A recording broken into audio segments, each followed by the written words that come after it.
everyone feeling today? Oh, Really good, Glad, yes. good, Dad. Good, yeah. Dudes, I'm cranked. I am cranked. I've been here since 3:30 and the coffee doesn't work, but the espresso does. Yeah. You know what? I don't understand. Why don't we have bags of coffee that we can brew ourselves up in this mother? I think we do, don't we? No. I just walked through. I was like, I will brew the coffee because the hidden? coffee machine is broken. And there's no bags to be made. So I feel like I need to just start bringing in emergency bags of brew for said emergencies. Well, we used to have a Keurig or whatever the single thing is back there, but it was a mess. Nobody cleaned it for a while. I think it turned green. Which is good. We're not messing with that. But More I am, energy. I am jacked. You are? I am super jacked. 4 espressos deep. Hey, Woo! And I got 4 more in the cup right here. to the moon. Dang. It's probably not great. Rizz is he's still in Nashville. He's still in Nashville. He's on his way back, just in case you were wondering. But we are here, even though it's a holiday for everybody else, and for Rizz. He's just celebrating President's Day as we continue. But I heard good things about everybody's weekends. Mm-hmm. And while the espresso is still just jacking my blood. Tell me about it. I woke up this morning. It was 3 a.m. I've been here since 3:30, but the only thing that I saw before I came in was highlights from the Rollercade. Yeah. Yeah, that looked awesome. Went to Rollercade, guys. Not sure if you remember, but Tesson Ferry Baptist Church Road, South County. Oh, that's my scene. Rollercade is still how it was 25 years ago. That is where I had all my birthday parties. Yeah, man. This is where I fell in love the most. Okay. I've not been to a Rollercade in over 20 years. And my best friend's son turned 9 yesterday. Shout out to Harrison. And he said, hey, he calls me Grandma Lauren. You want to come to the party? Yes, I do. So Grandma Lauren and Uncle Tim rolled into Rollercade. I brought my own skates for the first time in my life because I bought some over the pandemic. Nice. Get there. Everything is neon. It's blacklit. Same old. Same carpeting, the little places where you change into your skates, the little nubbins. Yeah. Those have not been changed for 30 years. The carpet is the same. The bathrooms are the same. Everything about Rollercade is identical to what you remember. So Very we roll in, and it wasn't crowded. I mean, there had to have been maybe 60 to 70 people tops in the whole building. Get out there. Haven't been on my skates in a long time. Like a bike, just boom, hit the wood floor, out, rolling out. Something I did notice. Couple of dudes, my age, I'm 38, maybe a little older, by themselves, got their AirPods in, busting their own moves. They're there for exercise. Kind of weird that they're there by themselves. What do you mean by themselves? Like they're on the rink by themselves? They're there with their kids, but I saw They're 3. skating? There's 3 guys. There was 2 dudes who came together that were my age, who just looked like they were trying to learn some moves in the middle of the skating rink. You know what I'm saying? Mm-hmm. Like just trying things out, like best friends. Just like, hey, let's see if we can skate. It'd be super sweet together, dude. Best friends. Then there was another guy who had AirPods in, who was ignoring everyone, but the dude had the skills. And he was, I was telling Rafe, he was either the guy who 25 years ago was killing it at the Rollercade and has just continued that life up until his 40s, or he wasn't that kid back in the day and he's been working for the past 25 years to get to that place. And something has unlocked in me that hasn't been unlocked since 7th grade, where I saw this guy with his moves and I swooned hard. Nice. It was a swing moment. It worked, man. Are you serious? Oh, yeah. It was. You're weird, man. It's totally weird. You're all over so the place. weird, dude. That's why I told her in the break room. I go, "You're an erotic mystery as to what your turn-ons are, because it's all over the place." It is, and I can't help it. There was something. Okay, about that's not creepy. this guy. And it's not like he was attracted. There was nothing good going on. It was literally when he hit his skates and the moves, he was just whipping around What everybody. moves? Like Shooting the duck? Was he turning was- the corners real quick where he's laying down sideways, basically? He shot the duck. Yeah. He was up. He was back. He was behind. He was swerving in between people. I mean, and Tim and I we were doing like the couple skate thing, like hand holding, like woo, like taking it slow. This dude was like cutting Did through you go us. under your arms? Pretty much, yeah. Incredible. Really? Do they still rent rollerblades? Yes. They do. Blades. So he's on blades or he's on skates? I think he was on skates. To be honest, I was don't remember. You were watching I the was moves, just not couldn't the feet. believe Couldn't it. take your Yeah. eyes He's a off his pro. crotch. I couldn't take my eyes off just his entire demeanor. Like, what was he listening to? Because we were listening to Sierra, and Usher. Was he listening to like doom metal? That's and what he was out playing in the rink, or Yeah. you had your own? That's what was playing. wait, You Do know they he had still have- ABBA or something like that in his head. Do they still have the DJ where you can go do requests? Yes. What? Dude, do they It play the has videos? Not changed. No, they don't play the videos anymore. And I had to lean against a pole at the skateaway in DuQuoin, Illinois, because Paula Abdul's Cold Hearted Snake video came out. Woohoo! Put that on a big screen. Oh, when my you're gosh. about 6th grade. Yes. A GRB. I just dude, a Good good reason? reason boner, yeah. I just so there was like a post in the middle, and there's just like a bunch of boys huddled around it. Yeah, we had to wait a minute. There's a lot going on in that video. Oh my gosh. What I remember, that's where I had my birthday parties. So I would do Lion's Choice. We go to Lion's Choice and we'd eat and we'd do presents and all that, and then we'd go to the Rollercade. And that is the place that I first invited a girl to a Whoa. Birthday to a party? birthday party. Yeah, Oh. yeah. Jonelle. Hey, You know what Jonelle, skating shout leads out. to? I invited her, and my parents were like, "Hey, you can't just invite her and all your Kevin friends. You know what I mean? Like, you gotta invite another gal." So I invited a longtime friend that I'd had since kindergarten. This is like, I don't know, 3rd grade maybe. Yeah, probably 3rd grade. And straight to the Rollercade. And then I did what every 3rd grade boy does when they invite a girl to your birthday party. You didn't talk to her. Totally ignore her. Yep. Yeah. Because I'm afraid of her. That's a smooth move. Well, it was the first time I'd ever seen her outside of school. That's Right. called playing it cool. The Aquabats have a great song about playing it cool. The worst part about playing it cool was that we're over there, semi-professional skaters at this point. Right. And she's crawling on the wall. Because I don't think she'd ever So been she's a skating before. dork. Happens to the best of us, I mean, you got to learn somehow. To this day, I'll never forget that. And my parents just ever so gently being like, hey, maybe you should go over there and help her or hang out with her or say something or talk to her.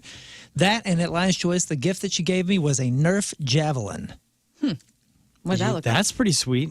It literally was a long Nerf thing for like a javelin. That would like, be awesome. Like a giant spear. It was all right. It was all right. It's fun for one throw. It got played with that day. Yeah. And that was pretty much it. I got to go back to the Rollercade. I got to Man. take the kids. You should. And don't let there were these 3 adults by themselves. Tim and I were adults by ourselves too. So, I mean, clearly people do go that are adults. So just know that. But there were a ton of families and there were a ton of friend groups just having a ball. So the spirit of Rollercade is still very much there. While we were there, we didn't do an actual couple skate. I think they eliminated that, but we did the hokey pokey. Yeah. They do limbo. They still do hat limbo. dance? I was They going to ask. still do limbo. Okay. Mexican hat dance. Yeah. It's so So fun. much fun. Yeah, when I was in middle school, my friend Courtney, it was our little clique of people, I guess, but her parents owned one of the skating rinks in Springfield, so we got free access. Hell yeah. And it was awesome. We'd go hang out there, just be like 30 of us hanging out, having a great time. Yeah, It was so that's- fun. That's pretty big. We should do a Rizz Show field trip. Yeah, I'm Yeah. down. I want to see totally Rizz down. on skates. Yeah. You know, It I sounds bet, like a drug, I but bet he's pretty good. I bet Yeah. he's pretty good. He's married. yeah, to he's a he's New married to Yorker. a That's what they Russian. do there. So she's a No professional shins skater. either. Very low to the ground. Skating is very much pushing in no shins. His knees barely bend. I bet he could fly out He there. probably can fly.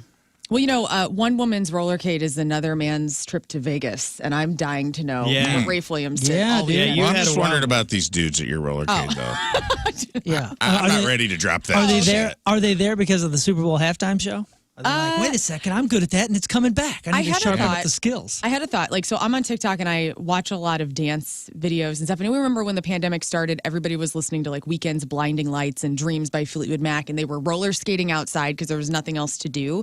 I really do think 2020 began again a new fascination with roller skating and all things wheelie because people got longboards and skateboards. And Yeah. so I do think that the guys that were there were very much influenced by the videos that you see on TikTok of people skating really well and dance skating. Dang. And why Usher did it in the halftime show. That's kind of where the kids and the creative dancing arts are right now. You think big roller? Big Roller is Big in. Rollers spent some money. Wow. Yes. Time Everything's to invest cyclical, in I power. guess. Well, Donnie Fandango's Lady Mary and I in 2020, we bought the exact same skates because she posted these. I can't remember the brand of them, but they're really cool. My skates are black and rainbow. And I was like, I got to get some of those. No reason. I mean, it was 2020. I had nowhere to go, but I was roller skating around my house because I had hardwood floors. And that you was took fun. you took those, right? Yeah, I took those last Okay. night. I thought you were going to say you were forgotten had to rent. How much No, does no, it no. cost when you're there? Tim and I went, and I brought my skates, and it was $18. So I guess he was the only one getting charged for renting. Dang, that's pretty good, man. That's pretty good. And there's still a whole bunch And of is them it in the area, endless? right? You just go and once you pay, you're in? Or Yeah, once you pay, you're in. Wait, what? Oh, Ooh. dude, the doors on that place look like they are from another era. It's the whole place. You have to go to Rollercade. If you haven't been in a while and you used to love it, go. It will take you completely back to They're your like metal nostalgia. doors from the elementary school back, But back in the day, right? they have like yellow stained glass, kind of that ugly yellow that looks like people have been smoking. And actually, Tim goes, "Do you think people were smoking in here?" I go, "Oh, of Yeah, course dude, they for were. decades. Yes. It was cigarettes and cake. Probably earlier that day. That's Right. what. Yeah, that's what it smelled The like. guy And- spraying the skates out. Just like got a cigarette hanging out of his mouth for sure. Yeah, That's the Rollercade- only By the benefit law. to working at Rollercade is you can smoke at work. Exactly. Yeah, you Rollercade have to back by in the law. day, from what I remember as a kid, it smelled like that weird leather from the skate, that thin suede kind of leather. It smelled like that, cigarettes, and cake.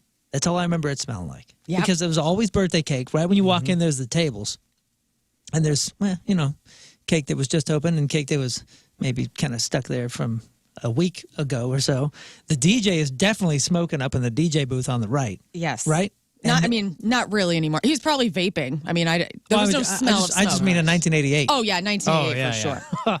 You had to. Man, I'm gonna have to go back. I'm gonna have to take the kids. Well, we were talking before we weren't on the air too about like when you're a kid, there was always that one guy when you're 9 you think is the coolest guy on the planet because it's like an older kid who's like 17, 18, 19, maybe even 20 years old who's out there skating backwards and he's winning the limbo contest and he's doing all the moves. Twirling, spinning, triple sow cows, whatever. And you're like, man, God, that's the goal.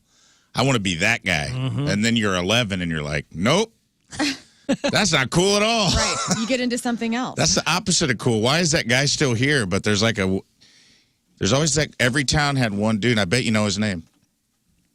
Because I feel like everybody knew I think the it's guy. Kevin. I'm looking at Chris's, like a Chris. That was Jamie. Jamie. Oh, Jamie. I see a Troy. Troy's good.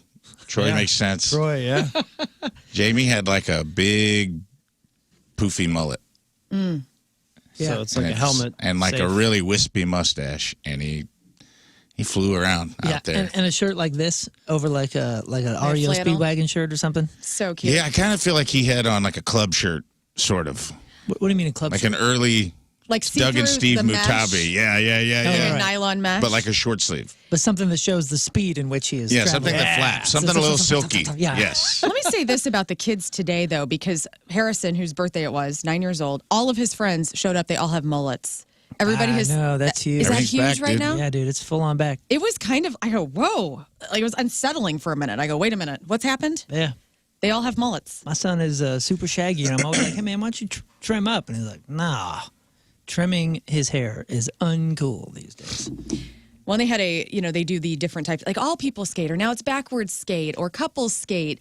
They had the all girls skate, and there were more girls than anybody type of person in the Rollercade. So it was all girls. So I take my little best friend's daughter Nora, and I go, "Let's go!" And we're out there, and here come her weasel ass brothers and his mullet friends, and they come and they're completely aerating the all girls skate with their dude-dom. And I'm like, "You get out of here! This is girl time!" And like they got yelled at. It was hilarious.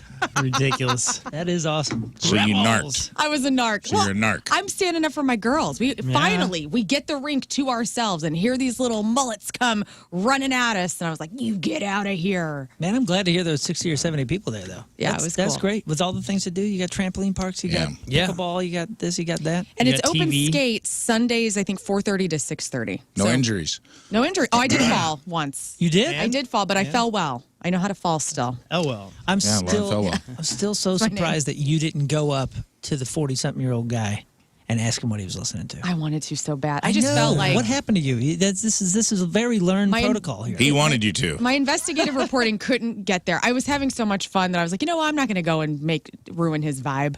I'm too busy narking on children. That's right.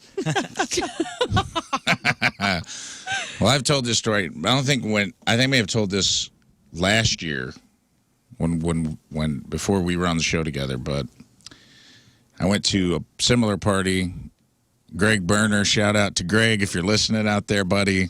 It's his daughter's 9th or 10th birthday, similar situation. And Greg had some moves back in the day, but Greg was in his 40s.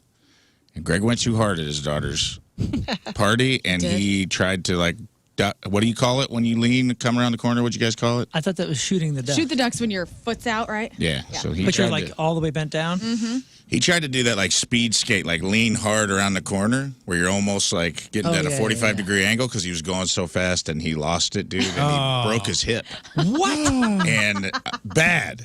And like I'm talking, shut the whole place down, ambulance, paramedics, immobilized, taken out on a stretcher, flown to St. Louis from Southern Illinois.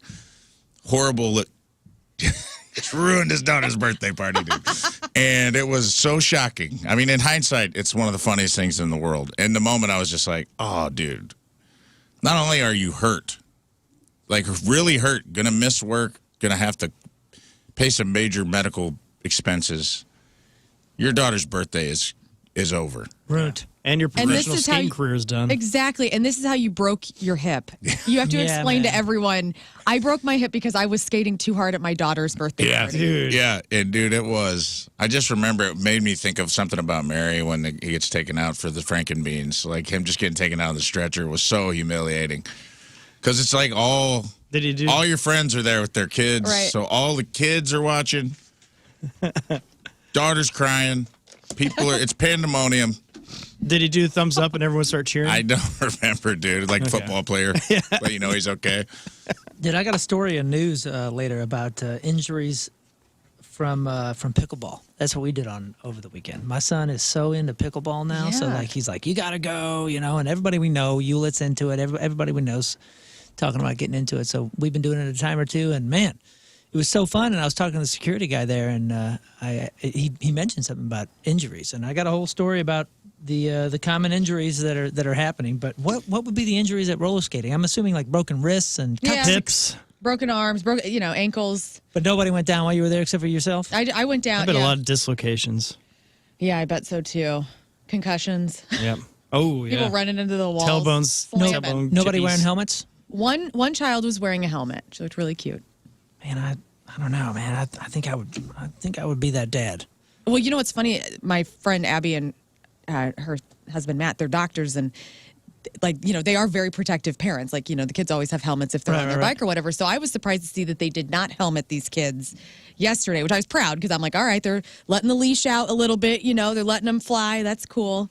But they were all right. I mean, these kids felt second nature on that roller rink. They just went nuts. This is so good. That's awesome. Well, let's go to Vegas. You left on Wednesday? Yeah, I left Wednesday. Did you share a picture with us, or was that a public picture with who you were hanging with on a sports car or something? I think I put it out publicly. Oh, okay. You did. Well, tell us. Yeah. Tell us the highlights. Yeah. Oh man, went to Andiamo's Steakhouse. Oh, this is the place with your famous tomahawk. Oh, and it did not disappoint. And I took when you take people to a place and you've recoed it, and you're like, God, I hope that you feel like responsible. I hope I remember this. No, right? Yeah. Yeah. And everybody was beside themselves. So this is a basement place in this is one of the off strip. It's in the D Hotel on Fremont Street. Nothing. The saddest casino floor to walk through, because it's like the idea was to have like all the women, the dealers are all like women in like flapper outfits, which sounds good in theory, but it's such a sad. And then they have pedestals in between the the gaming tables where they have to take shifts dancing while you play table games, but no one's in there playing, so it's just like dead-eyed women in flapper girl outfits, like doing very uninspired dance moves on pedestals. Where I'm like, this is let them down. Let them go. I always forget what a flapper outfit is, and I looked it up. So just for everybody out there that's wondering, it's just, they're like It's like that. It's like a cocktail dress from the Yeah, 20s. From the speakeasy. Yeah, Yeah, it's yeah. a little sexier version of those, but sequined and Fringe. Right. Yeah, they right. all match. You know, and There's it's just, something hanging off the so sleeves. When you walk through the floor of the casino, you're just like, oh wow, this is some old Vegas sadness here. But if you go up the escalator, there's a little tucked away old Italian steakhouse called Jovial's Andiamo's Steakhouse, and man, it is excellent. All the food was good. Everything we ordered, and they have like they give you this bread that has like an eggplant tapenade that they Yeah. make in house. I wish I could bring it home. Yeah, Is what this- does You that would love it. taste? You This would is love it. delicious. Is this kind of a budget restaurant? No, No, 4.4. it's actually very expensive. Yeah. Yeah, 4.4 on Yelp, and it has $3 signs. So I think is it what's the max? 4 or 5? I don't know. Okay. I thought it was It's a little more think it's affordable than like 4. eating. It's probably like $20 to $30 cheaper a plate than if you go to like a steakhouse on the strip. Hey, it says it's very romantic. Normally business style casual, but as of late they've been pretty chill on the dress code. Used to have a dress code there. They did. They chilled out on that because it's Vegas and it's America sucks. America wears Crocs now and they need the business. So What is it called one more time? The restaurant. Andiamo's, Andiamos. Dude, their hot dog looks amazing. Yeah, I think you're on the wrong website. Oh. That's A&W. Ah, yes, you're on. sorry. I'm going to I tweet see. it out for All the right, so listenership. The fillet is $39. The porterhouse is $45. The tomahawk is. Let's see. That looked beautiful, by the way. Yeah. My mouth watered just taking a little peek at that. So did you clear it?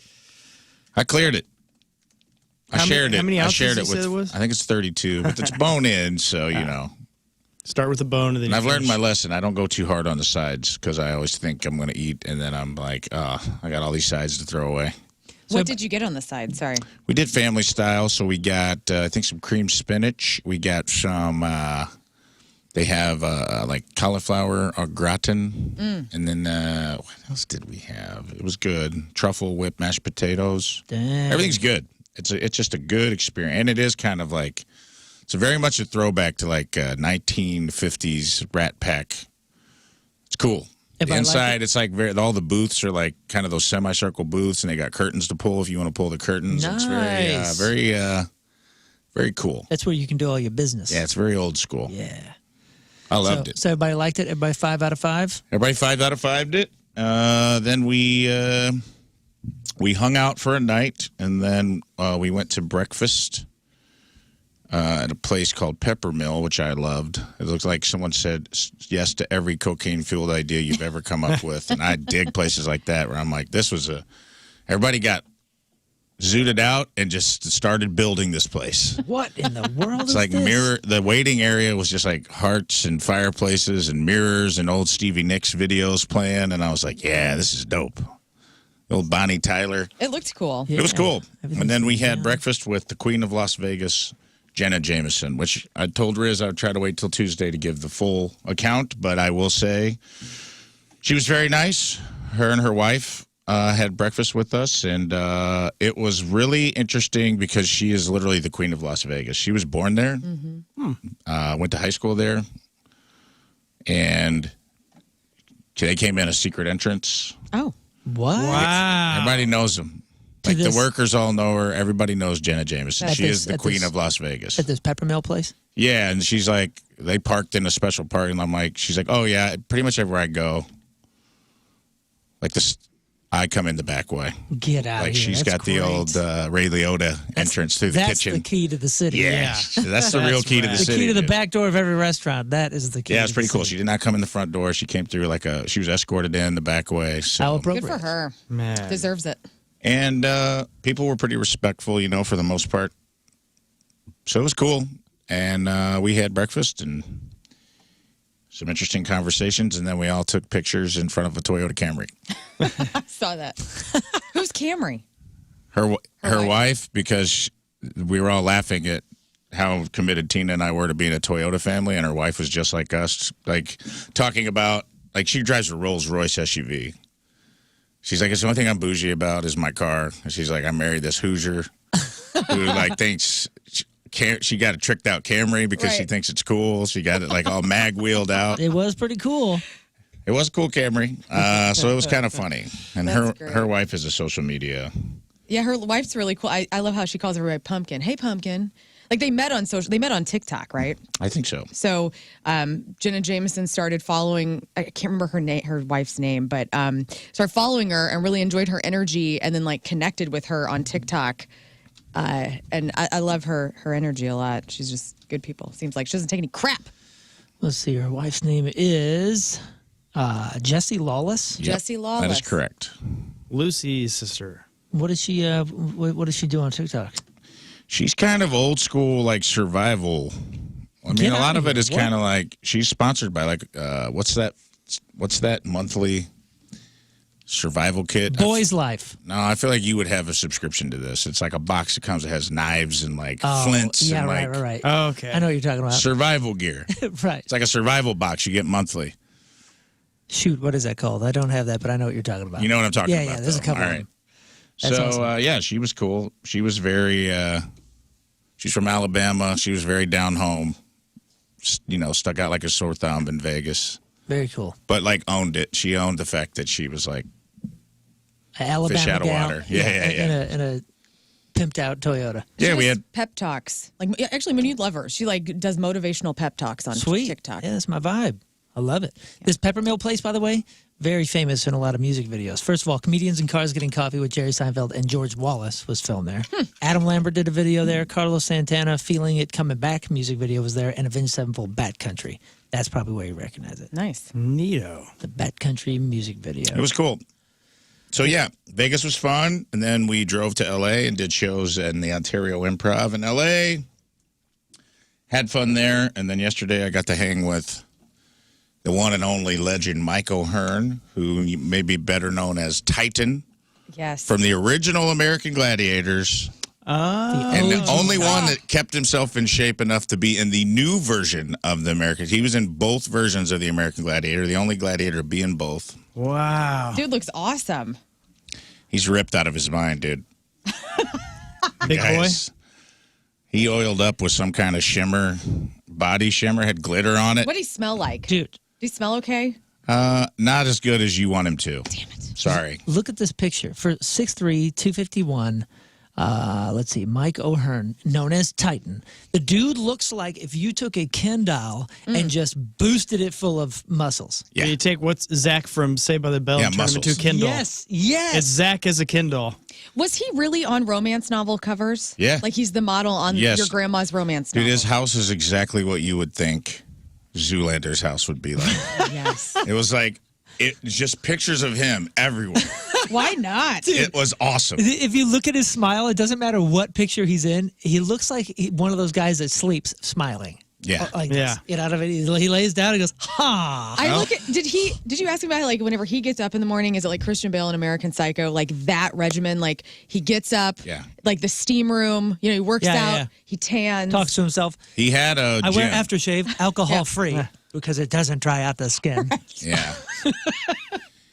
I mean, he's hyper. I've never been. They were so cool. So then, like, some people came over for a barbecue at his house, and one of the guys has a Hallmark movie.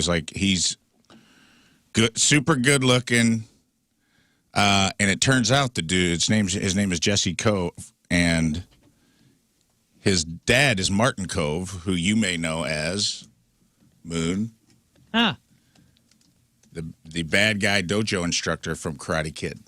No. Old 80s Oh, actor yeah, Martin no way. Cove. So his son is an actor who just has a Hallmark movie coming out today on Peacock and Hallmark, if you guys are into that. that's right. What's his son's name? Jesse Cove. Jesse Martin Cove was in all of the Karate Kids, Rambo, First Blood Part 2, Oh, yeah. And the Steel new one. Justice, and Cobra Man. Kai. Yeah, quintessential 80s bad guy. Very cool. Wow. And he he called his son while I was there. So I was like, by third degree, I look like the bad guy from Karate Kid, the kid, Johnny. I got to talk to Martin Cove, and my life kind of came full circle. Yeah, dude. His face is 80s villain. Yeah. He can't be cast as anything nice. Although his son looks like a nice guy. He was a nice guy. He didn't get villain face. You could definitely tell him because he goes, I got a Because- Hallmark movie coming out, and I go, which small town did you move to start a Christmas tree farm? And he goes, honestly, dude, you're not too far off. And I was like, I know that I'm not. He was a super nice guy, but it was like everyone there was so good looking. And then all these bodybuilders came over, dude. They started cooking so much meat.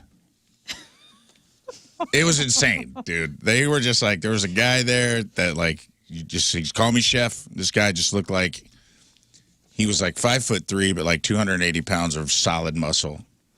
It's the first time that I ever felt safe in an environment where I was like, dude, I feel like there's 8 people here who could pick me up and take me to bed if I fell asleep. Just carry me out of here like a baby. Because I'm usually the biggest guy at the party, and these guys were just monsters.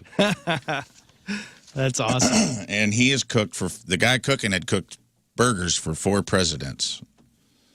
So he had cooked for George W., Trump, Bush, that's George W., Obama, Trump, and... But only burgers. Only burgers. He's like, his specialty is like he cooks burgers. Wow. And he's like, he cooked in the White House. Call him the burger guy. Yeah, he was the burger guy. It's crazy. It was The a national weird burger day, guy. man. There's a president that needs a burger. It was a fun, weird day. But Burger he was... emergency. He's self-aware, which I love. Like his whole, if you follow his TikTok, Michael Hearn's whole TikTok is just like him doing regular stuff with his shirt off with, what is love? Baby, don't hurt me. It's the only song on all of his TikToks. And he puts on like glittery body shimmer, and it's just like him like taking out the trash. You know what I mean? It's like he's hyper aware of like he's famous for this. Yeah, you know? right. He was like the new Fabio after Fabio fell off. That's exactly what it looks like. Yeah. So he was like the romance novel guy. And if you look at his pictures, you can't tell when they're taken because he looks the same He age looks the same. Yeah. every single time. Yes. But it was weird being around with our group, mixing with their groups. We called it the Fatties and the Natties United because they're all about like natural bodybuilding. And we were all there, and I was like, is it disgusting for you guys to even just look at us? Like, just be honest. Do you look at me and be like, what a wasted potential? How did you find yourself how'd you in get there? Zoolander's home? We all liked his videos. Told him we thought he was funny, and he followed Tammy or Chelsea online, and he's like, you guys should come over and let's just make videos together. So I got some stuff coming out this week. Neato. Come I over got and him have to make some some stuff. presidential burgers. Yeah. We did because we have the same haircut right now. My hair's in between, and he kind of has like the guest on haircut. So it's like, And you both have bright blue eyes. We do That have that. side by side. You could body double for him. yeah, it was almost a perfect match, honestly. Yeah. It was hard. For a minute, we were both like, is this a mirror? He was a cool dude, though, and self-aware. But I will say this, man, and we can move on. It was the first time I've never been around a group of people that are so, because you're talking about how he seems like he sleeps smiling, and I'm like, that is their profession. They're bodybuilders. Like, the way they present themselves physically, I've never been around a group of people who are more hyper-aware of how they're physically Of how they presenting look. themselves at all times. Because I was, like, watching through the window while they were just trying to hang out at a barbecue, and everyone was, like, perfect. Like, Right. even their moves were very Like calculated. when he lifts a beer, Yeah, dude. his pec goes poop, poop. Yeah, nobody. One guy walked in, and then there was this other dude that's like a 60-year-old guy who's like, he's on the cover of Men's Fitness. He showed up, like the hottest old guy I've ever seen. Like, I'd probably bang this guy. What's his name? Oh, God, what was his name? The hottest old guy I've ever seen. Yeah. Like Larry We King. take notes. Clark. Hold on. His name was Clark. What is his last name? Clark, hottest guy. Clark Bartram. Look up Clark. Bartram. Bartram. This dude's hot. Thomas Bellin. Clark Bartram. He's like a fitness coach for men over 50, and this guy showed up, and like, Got big arms, that's for sure. Yeah. he's got like 25 Lord. abs. Tiny underwear. Yeah, he's got like 37 abs, I think. Damn. He's got abs on his abs. And he's 60 years Very old. cool. And dude, it was just funny because people would walk in and like, they're so tuned into that stuff. Some guy walked in, he goes, you leaning up? Guy hadn't said hi to anybody. He goes, you leaning? And he goes, yeah. And he goes, put your shoulders back, you're slouching. Oh my He goes, goodness. nobody wants to see you walking around all sad like that. He's like, pop them back, be a man. And I'm like, God, this Like, guy I'm didn't- sorry, I'm Rafe. Yeah, this guy didn't even put his, he didn't say that to me, but I was like, but I thought about it. I was like, okay. Yeah, Yeah, man. I hear Got ya. my shoulders back. I'm a man. That's why we were all sitting at a table, and I'm like, we're all slouched over eating cheeseburgers. I'm like, they probably are disgusted by us. What did they say when you asked that question? No one said anything. Did they have bread with the burgers? I need to know. Like, were they eating carbs? They did. Oh, dude, they were eating so many carbs. It was cheat day, I think. But I also, like, they work out so much, they have to load. Yeah. What's the I could dessert? also. Oh, sorry. I was saying I could also see him not realizing what you even look like. So they're like, get back to me now. Let's look at me again. Yeah, they didn't really. What's the dessert spread or something like that? Here's the crazy thing. No desserts, no sides. It was just a meats. meat party, and everyone left. It was like they cooked up 50 hamburgers, then he cooked up a bunch of skirt steak, then he cooked up 5 tomahawks, and they all just ate meat. It was like a protein party. Any bread. There were buns for the burgers, and that's it. There was no potato salad. There was no coleslaw. There was no... So if I eat like that, sides, dude. then that's how I'll look. Wow. Apparently. Okay. So just eat Tomahawks. as much red meat as you can get in your body, and Wow. I'm sure there's no long-term downside to that, man. Well, But I digress. It was a fun... Shows were great. All shows sold out. Everything was great. Dang, man. and then this Well, dude congrats. flies in last night, and you got in at what, 2 a.m.? Oh, dude. I paid the piper to hang out with Mike O'Hearn, that's for sure. I'm going on like 1 hour sleep. Like, it was fun, but my flight got delayed. I got in, it was supposed to get in at 11 o'clock our time. I got in at 12. And then I told you guys I flew out Southwest and I flew back American. Thought I was smart because I parked in the garage. And then I was like, dang, I'm on the other side of the airport. And now you got to wait for a shuttle that won't At come. midnight, that doesn't come. I'm just letting you know, the shuttles don't come. You got to call somebody. I stood there for 30 minutes, called someone, and then the lady had to poop. Oh, no. My shuttle lady. In the middle of the... Shout out to her. She picked me up, and she's like, it was one of those things like, she goes, you going to Lot A? And I go, no, I'm going to Terminal 2. And she goes, all right. She just like, even she knew the shuttle wasn't coming. And then I got on, it was me and one other girl, and she goes, oh, Lord, I got to make a pit stop. I go, what's going on? And she's like, I'm about to mess myself. And, dude, she was driving on 2 wheels, like Dukes of Hazzard. Luggage was me and this other girl were, like, flying on both. And I'm like, this lady's got to poop so bad. So, and she, I don't know why she didn't just get out and go in the airport, but she drove way out to where they keep the buses. So she drove So like you went further than where she could have dropped you off at. so much further. Maybe she was afraid. Like, she didn't want to... Somebody would steal the bus at the airport or something, you know? Well, I don't know. She asked me to watch it, so it didn't seem like she was too concerned because she was like, oh, I don't want to turn the heat off. Can you just watch? Don't let anybody get in here. And I go, you got it. And she just went in for like 15, 20 minutes, was gone, came back out. She's like, whoo, I'm embarrassed. I'm getting older.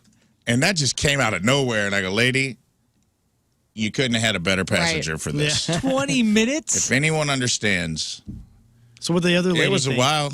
Lambert strikes The again. other lady just got out. She was in the lot. She was in the adjacent lot, and she just got out and walked to her car. Okay. So then it's just me and this lady riding back to Terminal 2. Yeah. That is so good. She was cool. Oh, my gosh. What'd you do this weekend? Nothing that exciting. I know, man. It's hard to top No, I hung out with a HVAC guy, a house rebuilder. Right on. So it's pretty wild times in my world. But no, it was. I had actually a pretty good weekend, but it wasn't that exciting, if that makes sense. Anything exciting? Well, yeah, I went to a deal on Saturday night at my buddy Nathan's house, and he's awesome, and his wife. And, all proteins. yeah, all no proteins, sides. no pants. It was great. We had a good time. Shout out to Jed from Redbird. That's my HVAC guy. He was there, and what's cool about here's the good thing from that. He has an RV he hasn't used much, and he told me, I got an extra truck. You could take that RV. You got to go practice, but he's like, use it whenever you want. So Dang. Right on. it's happening. That's cool. Yeah. Thank you, Jed. Do you guys find yourself on your phones a lot? I mean, when I'm out and about, I am constantly finding myself wishing that I had taken more pictures or something. Oh, yeah. But I forget. Are you guys I phone? love taking pictures. No, I got my phone out. I'm a forgetter. Are you? And also, I got to clear this thing because it's full now. Oh, you don't have any memory. So I can't even open, like a lot of times apps won't even open right now. This is a sucks. mess. I thought of our show because we like to shame each other for our phone habits. Yeah. Yeah. Whether it's, I mean, all of us. So like, it's kind of our thing. And I found this article where it was the 4 phone habits that could be signs of anxiety. Bring them forth. Number 1, doom scrolling. constantly searching for disturbing news, even though that the news never makes you feel any better. This could be both a sign of anxiety and even the cause of your anxiety in the first place. Number 2, avoiding people by using your phone. You ever acted like you were on your phone to avoid talking to somebody, maybe out in public? If you're avoiding real-life interactions in favor of your phone, it could be also a sign of anxiety. Wow. Number 3, the inability to put your phone down. This is me. We got an email about this recently too, and we'll help out the emailer later. But if you have trouble separating from your phone, especially at times when you don't need it, this can point to anxiety. Like when you're exercising, maybe going to bed, or you're in a work meeting, you're constantly just grabbing, picking up. That's you. That's me. Like I don't do the doom scrolling. I don't do what was number 2, the avoiding people. I don't avoid people, but with the constant need, I'm just so interested in what's in my phone. And it is hard. Like I've tried to make a conscious effort lately to just put it down or walk away from it. Because I'm one of those people, I like to respond to people quick. All right, pull it out. Okay. What's your daily average right now? Ooh, where do you find that at? You got to go to a general and then screen time. All right. Didn't there used to be a thing where it shows you how many times you pick it up? Like the pickups? I don't know. Something like that. Screen time. Screen time. My average. Here we go. Well, I'm down 47% from last week, so. Well, that's just for today. Just for today. Hit the week. My daily average is 58 minutes total. What about you guys? What you got, dude? What is yours? I kind of feel like you made this article up just to brag about your screen time. I promise. I just pulled this up. No, I believe you. I promise. Mine is. So hit weekly. What's yours? 58? Mine's 58 minutes. Mine is 57 minutes. That's crazy. Wow. No way. That's me. High five. Wait, mine is 6 hours and 18 minutes. Are you serious? That's what it says. Daily? Okay, I feel better now. That's what it says, but I will tell you this. You're leaving something open. I leave my phone open. I leave stuff open, so I don't know. I could. That's a lot of time. I don't think I spend that much time on it. But I'll have, you got to understand, like, I do this show with. Oh, with your screen open. With my screen that's open. Right. Yeah, so that's probably 4 hours a day that I'm sitting here with my phone. I either have the YouTube stream up to answer chat. I don't know if that counts. I don't know what's being counted. I think all that, right? Even So if you're watching YouTube for podcasts or whatever. Yeah, I'm sure that skews. What do you got, Lern? Mine says 3 hours and 8 minutes, but That's not bad. that's Yeah, not, that seems reasonable. Yeah. I don't have the average, although I'm curious as to what the average is. Number 4 is panic when your phone isn't working. Anybody get nervous or panicky if your phone dies or if it doesn't have Wi-Fi? Man. I don't like it whenever you go hiking or something and your phone you can't call anybody. I do get a little panicky in that way, or if you drive in and there's no cell reception. Yeah. I just hate that I might break down and I can't get what I need possibly. I guess I don't think about it. I kind of appreciate it when I can't. Like anytime we go somewhere where it doesn't work, I actually feel like that's like the universe making me take a break. You know what I mean? Good. It like almost kind of like frees you up in this weird sort of way. You don't feel that way at all? I don't. And King Scott and I have talked before. We want to do a survival show. Heck yeah. Where you and I learn how to do things. Yeah. I mean, you probably already know how to do a lot of these wilderness things, but as far as a car goes, I know how to change a tire. But if something else happens, one time I was stranded, which wasn't a bad thing, at a winery down in Southern Illinois, and my TLX would not turn out, like it wasn't on. And then my Hoosier uncles had to come and rig something under the hood, and they got me back on the road so I could drive home to St. Louis. But after spending a few hours at the winery, yeah, I wasn't good. driving. Oh. And so but I wanted to get home, and I didn't know what to do in that situation. So, You still ever use a BRB? You ever text BRB? no. Get this. Kids on TikTok are now obsessing over outdated terms that make people sound old. So we're the targets here. Here's another one. If you step away from your computer and you type BRB, or you text BRB, obviously short for be right back, you're considered ancient. Young people now claim that they never use it, and there's probably a good reason. It's because they're never away from their phones or computers. So everybody has their phone on them constantly. You don't need to write BRB very often. The discussion kicked off after somebody posted a photo of what using a computer used to mean in the early 2000s. It's a shot of an old computer desk with a tower computer, a keyboard, monitor, mousepad, speakers, and it's even got the built-in CD tower that those desks always had. Another person retweeted the photo and said something that resonated a lot with millennials and Gen Xers. Quote, "It was kind of nice when the internet was a single, solitary, unmoving place instead of a terror that extends to everywhere. You went to this specific spot to go to the internet, And when you left the spot, you left the internet. It was a place. And I hate to say like an old, I hate to sound like an old guy. Yeah. Kind of miss that, man. I love the BRB. And AIM, AOL Instant Messenger. Yeah, BRB. BRB. It's because it was like a nice way to be like, I'm going to be a minute. Right. And people gave you a minute. Yeah. Not everybody expects you to be constantly talking. You know, when you don't, they get upset. I will say my kids are constantly making fun of whatever it is that I'm texting back or however. I'm just trying to keep it simple now, and I'm just doing the thumbs up or the heart. Good. And even that makes me feel like, I'm probably doing something wrong. Get this, though. So they're upset with us for using BRB, but this just hit. Dig your Sports Illustrated football phone out of the attic because your teenage daughter might want it. Why? Old school landline Fords with a cord are a new trendy thing for Gen Zers. Didn't we just cut the cord last week? Everybody said that landlines are going out. Get this.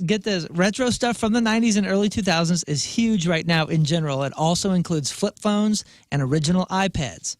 Most established adults ditched their landline a few years ago because you don't need one anymore. Right. And the New York Post asked young people to explain the fascination.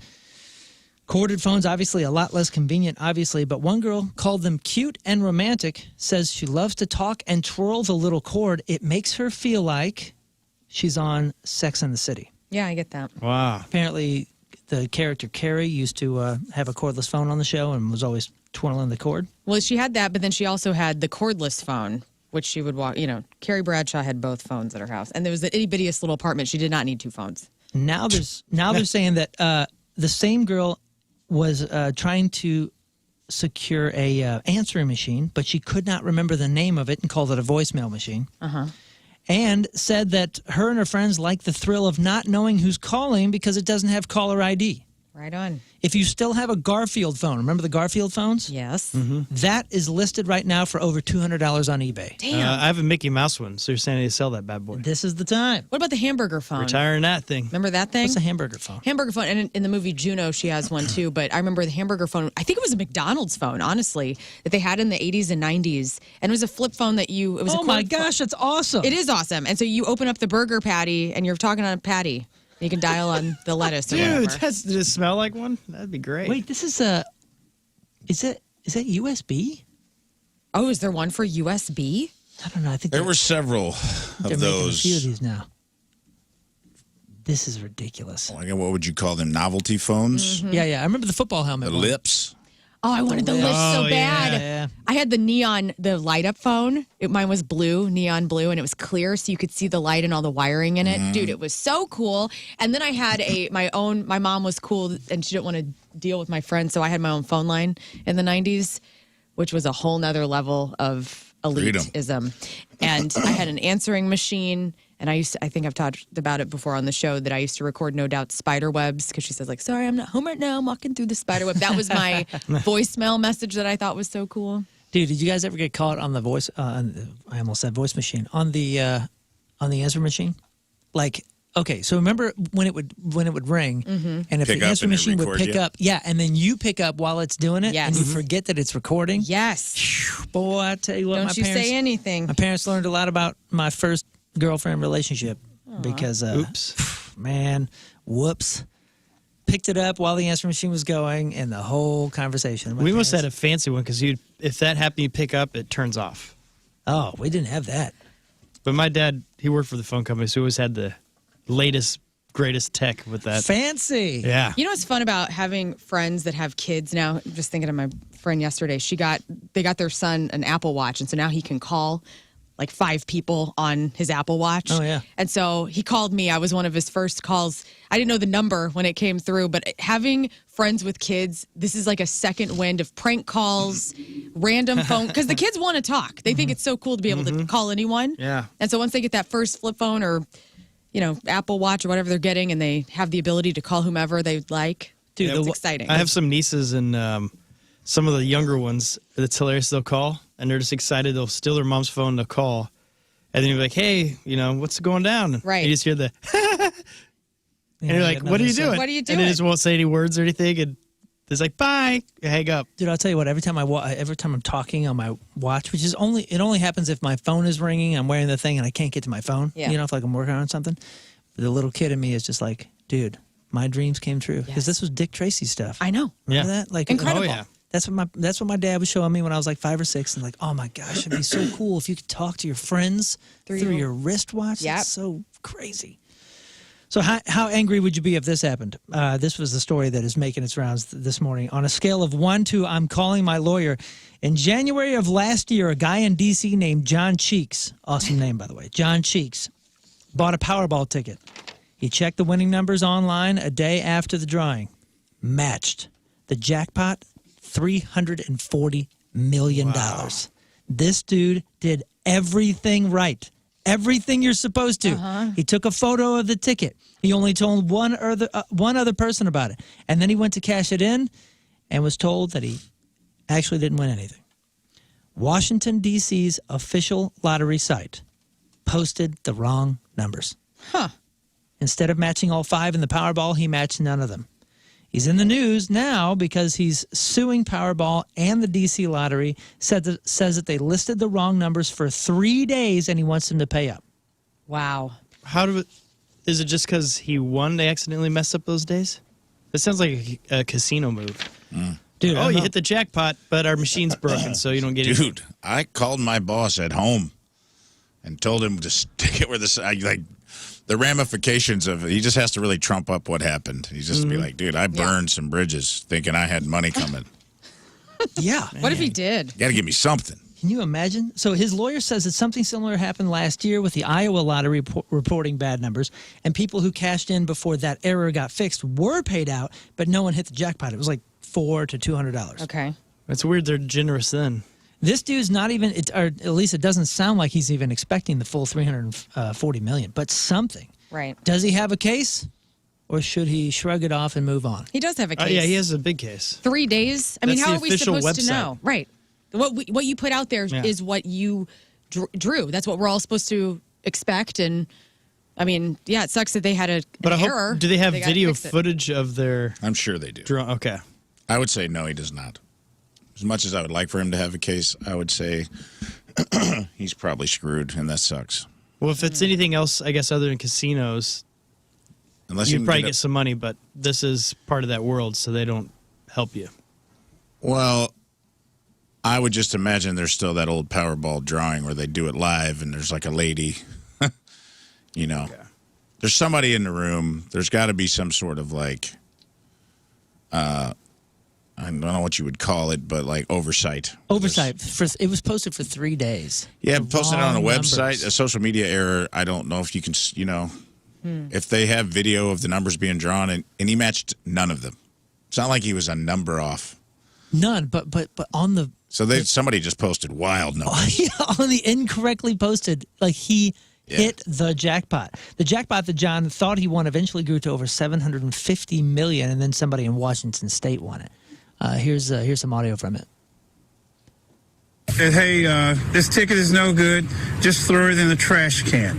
And I gave him a stern look. I said, in the trash can. He goes, oh, yeah, just throw it away. You're not going to get paid. There's a trash can right there. There is precedent for this. A similar case happened in Iowa where a mistake was admitted to by a contractor, and they paid the winnings out. Dude, that's insane. I just don't... I don't get how that can happen, man. Because if it's on the official website, that's the... I mean, I think posting it to the official website is similar to the drawing. Yeah. In a way, and yes, it's not somebody pulling out the balls and it's 15, 42, 28 or however they do it on the TV, but you're posting it to an official place and saying, hey, these are the numbers. So I think he does have a little bit of a case there. He's not going to get, obviously, a full fortune, but I think he's going to get something. I hope he can get something. Yeah. Or it'd be really dope if the person who won the $750 million was like, heard the story. Oh, dude, I was like, dude, rad. Not as cool, but I'll at least give you like $1 million. Yeah. That's still life-changing money. You know what I mean? Like, something. Yeah. That would be Throw really some nice. good karma out there.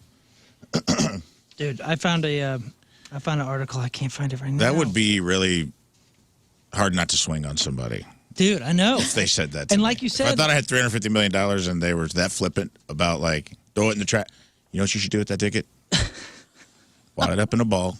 stick it up your butt. It's like, I'm like, what'd you you say could to have been me? a little nicer about it and been like, show me some empathy of some sort. It's insanity, man. And like you said, I can imagine this guy's probably already setting up exactly how he's quitting his job. Yeah, he's flipped off every person that's ever wronged him and said, I'm out. And if he spent money on a money manager, all those kind of things, Right. all the business side of stuff. The other thing that sucks is like, the state has no skin in the game. Do you know what I mean? This isn't like a furniture store accidentally posted a couch for $1, and now everybody wants to buy this couch and they're all gonna they're always going to be money in the kitty because we're going to keep buying lottery tickets until civilization stops. Yeah. So it's like the money's there. They could give him something. They could take $5 million out of the next jackpot and just give it to this guy. Well, they also it's not going to affect anything. And how much they keep like half of basic. If you win 700-something thousand, doesn't somehow they get to keep There should be basically like half of there it? should be like a 5% goof. Goof tax. Goof tax. Like, oh, sorry, we botched this. We owe you 5% of what you thought you won because of Surprising our don't. mistake. It's kind of like when you bet on the dealer getting 21. It's like they have some sort of like, for an extra $1 on your Powerball ticket, you can buy into the goof pool. If we accidentally post the wrong numbers, you win. So I get this. I found this. I found this article. You reminded me of it when you were talking about this guy probably quitting his job. And if you're finally ready to tell your boss to shove it, like this guy probably was, then maybe you really want them to regret what a jerk they were. So this tracks. A poll found 1 in 8 people have strategically timed their resignation to cause, quote, maximum disruption for their employer. For example, you're ready to quit now because you just won $340 million. But your boss really needs to know, really needs you at that big sales meeting next Thursday, so you wait until Wednesday to quit. Or in radio, you wait right until before you go on air. Here are a few more stats from the poll. Get this. Number 1, the most common ways we quit are in person, over email, and 19% have ghosted a boss. 0 communication, just poof, vanished. 1 in 10 have also quit via a text. Number 2, just because you ghost them doesn't mean you're totally gone. More than 10% of us have written an emotionally charged review of a former employer on sites like Glassdoor. The top 5 words we use in those reviews are stressful, frustrating, disorganized, toxic, and overworked. Number 3, more than half of us have wanted to yell or tell our boss off while quitting, but held back. Even people who've done it don't feel too bad enough. 95% of us don't regret anything we've said while quitting a job. Number 4, more than 1 in 10 managers claim somebody has yelled at them while quitting, but they didn't deserve it. And number 5, sometimes we hold back just to be nice. 1 in 6 people have lied in their feedback while quitting to spare their boss's feelings. That reminds me of the coffee guy that hired the mariachi band. Oh, When it wasn't a marching band. Marching band to hotel come guy. in and tell him that I'm out. Yeah. They came in and did a full song. You guys ever quit a job in some gnarly way? Oh, yeah. Yeah. Nah. Go on. I quit True Value in Murfreesboro, Illinois, or Murdale. It was in between Carbondale and Murfreesboro. The owner of the store was just a colossal prick. I mean, made people cry, like would just make his cashiers cry. Like, just this dude was just a horrible human being. Mm-hmm. And I was doing Christmas trees. It was freezing outside, dude. It was like one of my first jobs. I was like tying Christmas trees up to this like clothesline. It was just freezing cold, and like we went in the greenhouse, me and the other guy. It was probably like 5 degrees outside, and we were like sitting on a bale of hay, just trying to get out of the wind in the greenhouse. And he drove past and like stopped his car, and he came in the greenhouse and like dressed us down about how he didn't pay us to sit, and all, just like went off. And I was like, dude, we're literally waiting for. What do you want us to do? We're out here waiting for people to come buy a Christmas tree, and then we had to like wrap it in twine, put it on their car. Like that was, I worked in lawn and garden. That was my job. Had to be outside all day. It was freezing cold. And it wasn't like we were out there taking a nap, playing cards. You know what I mean? We'd like stepped in there for a second to like, just to get out of the wind. And he went off, and I was upset about that. And then I went inside, and we were hanging stuff inside on a ladder or something. He started yelling at, he made one of the nicest ladies in the world, like bawl her eyes out and run into the bathroom. And I did the thing we've all wanted to do at any one of those jobs. It's like, he came and started yelling at me about something, dude, and I took this 6-foot ladder And I go, let me tell you what. I'll tell you what you can't do. What? And I took this ladder and launched it down the aisle of Christmas lights, dude, and it got sideways, and it just, like, took the whole top shelf of Christmas lights out. And I go, can't say it on the air. I told him what he could do, and then I picked up the phone, put it on the intercom, and I lit him up. You did the intercom quit? Yeah, I did. No. Did the intercom quit. Oh. Attention That is a shoppers. The owner of this store is a colossal prick, and you shouldn't shop here because he treats his employees terribly. And then I did the mic drop and left. Clean up on aisle 4. Wow. Yeah, that's impressive. That's the only time. It's the only cool Did you quitting feel story any remorse for that? Nah. No? Nah, this guy was a turd. I wonder if he still works there. Oh, he's long dead. Oh. Oh. Wowie. Let's hope. Zowie. And on that note. Oh, my gosh. Rafe just wished someone dead, by the way. He said, let's hope. Woo! Nah, he's been gone a while. He was an old codger then, and I'm sure now he's... Yeah, there's a ladder fell in But his I don't hand. know. There's people that live a long time on spite, and he's That's one of those true. guys. He could Wow. spite. He could be a 100-year-old spite liver. You are on fire. Well, with that, let's welcome the Team Rizz member of the day, brought to you by Hot Shot Sports Bar and Grill, St. Louis's home for Blues hockey, Olivia Smith. Yeah, Olivia. By the way, it's her birthday tomorrow. We couldn't have waited until tomorrow, so we did it. Yeah. Happy early this time. birthday. We didn't have enough happy birthday tomorrow. days in the She's month. from Belleville, Illinois. She's been a fan of the Rizz Show ever since her fiance introduced it to her last year. Thank you to the fiance, who's been hooked ever since. She loves the additions of Lern and Rafe to the show and always listens to the podcast at work or anytime she's doing household chores. Olivia appreciates the hilarious games that are played, all of the content that the Rizz Show brings to her mornings, and the great one-liners from everyone on the show. Olivia Smith is our Team Rizz member of the day. Make sure you sign up at 1057thepoint.com/Team Rizz. Oh, Bev and Bob. Hey, will you get a Bev and Bob update, Scott? Will you go look at their Facebook? I want to make sure they're okay. I know Bev from them in a minute. Bev went through some stuff last year, but they had a comeback, right? Somebody was sharing their latest video. I think so. It's been a few months, though.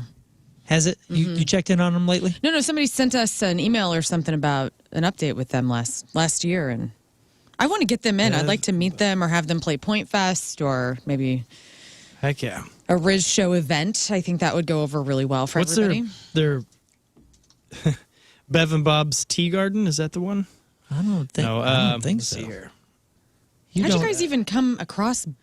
They're legends. Bottom Man. They were on Um, E-bombs and all that kind of stuff. Yeah, they made their rounds. It was the Disturbed video that really caught our attention. Caught everybody's attention, really. Caught the world by storm. Billboard, everybody. That was went fire. That was a big deal. And then we got a hold of them. I mean, I think we were playing them a bunch, and somebody reached out and they emailed back. Rizz bought some merch. Rizz has got the Double Dragon hoodie. What?